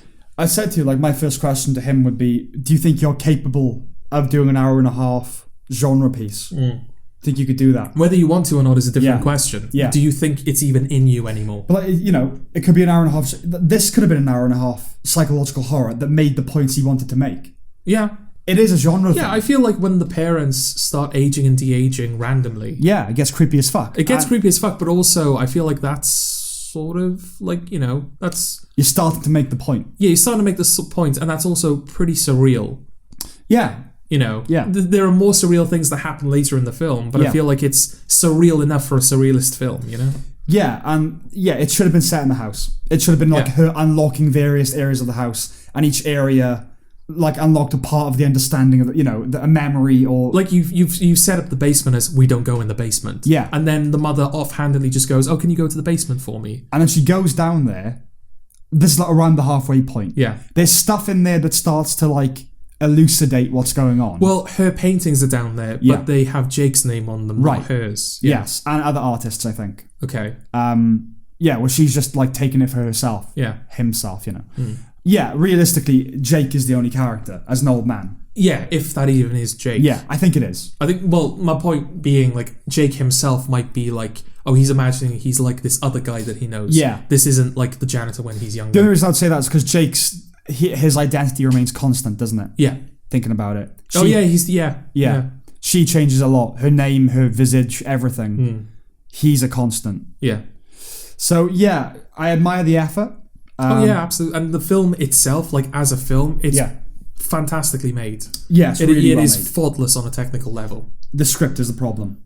It is. But if the script is bad, it's all bad. Yeah. But it's not bad. It's just too much. It's just too much. That might be the best descriptor for it. It's too much. It's too much. Yeah. Yeah. But it's still worthy of... It might still be worthy of your attention. Yeah, just for its craft, if nothing else, to appreciate it. Yeah. Just be aware that you might be done with this film before it's done with you. Yeah. If you can get through the first car ride happily, stick with it. If it starts to fray your patience a bit, this film isn't for you. Yeah. Because the second one, you'll kill yourself. Yeah. Yeah, that second car journey, I think, will genuinely kill off a lot of people watching it. Yeah. They just won't make it through that car journey. I'd probably have stroked. I think if I was watching, because we watched it together. Yeah. I think if I was watching it by myself, I would have paused it during that car journey and just gone and done something else. Yeah. I wouldn't have sat through it. Yeah, I get that, but the last thing, the film wants you to suffer it, doesn't it, in a way? Like, you've got to... It's the incremental... not momentum, I suppose momentum. Just stuff, the density of it keeps hitting you with waves of stuff. I was like, we're getting there, kind of. Yeah. Promise, when we get there, I already knew. Yeah. Not what the reveal was necessarily, because when we first started talking about it, you said, oh, it's in the janitor's mind, and I felt like that was way too simple. Yeah, I felt like that was way too simple as well. But like I said, nothing after I came to that conclusion made me go, oh, that's not correct. I think it is that, but in terms of what it was saying, I needed more than, man, we're all everything, aren't we? Okay. All right, Charlie Kaufman. You can't make a bigger point. Maybe make a narrower point in your next film. Well, like I said, the specific point for me is it's a lament about wasting your life. Right. That's what this film is doing. It's lamenting a wasted life. Oh, it's a fucking bleak film. It's a very, He just dies at the end, right? Yeah. Hypothermia, I assume. Yeah. Because the final shot is, we have all this dreamlike stuff as you head towards the light hallucinations and all that. Yeah. And then the last shot is just a static image of the next morning. The blizzard has passed and the car is just covered in snow. Yeah. So you just got in this car and died of hypothermia. Yeah. So incredible. It's Charlie Kaufman. Yeah, exactly. At least Eternal Sunshine, it kind of has a happy ending. Well, it does, but not really. Well, it's a perfect end. It's a bittersweet ending, isn't it? Yeah. This is just bitter. Oh, yeah. But I suppose, yeah, as a cautionary tale, don't waste your life. I suppose it's good in that sense. Yeah. But you don't want to end up like this guy, do you? Jesus, it makes you fucking miserable. Yeah. Yeah. If it interests you, seek it out. Okay. Is that it? This has been the most like wishy-washy, like, So what do you think of OnlyFans? What do you think of this film? Like that's what this podcast feels like. Conclusive opinions about everything. Oh, well, okay. If you feel satisfied, but they're adult conclusions. It's just like this bad, this good. Yeah. It's life. There are layers upon layers. And with that, bye. Bye.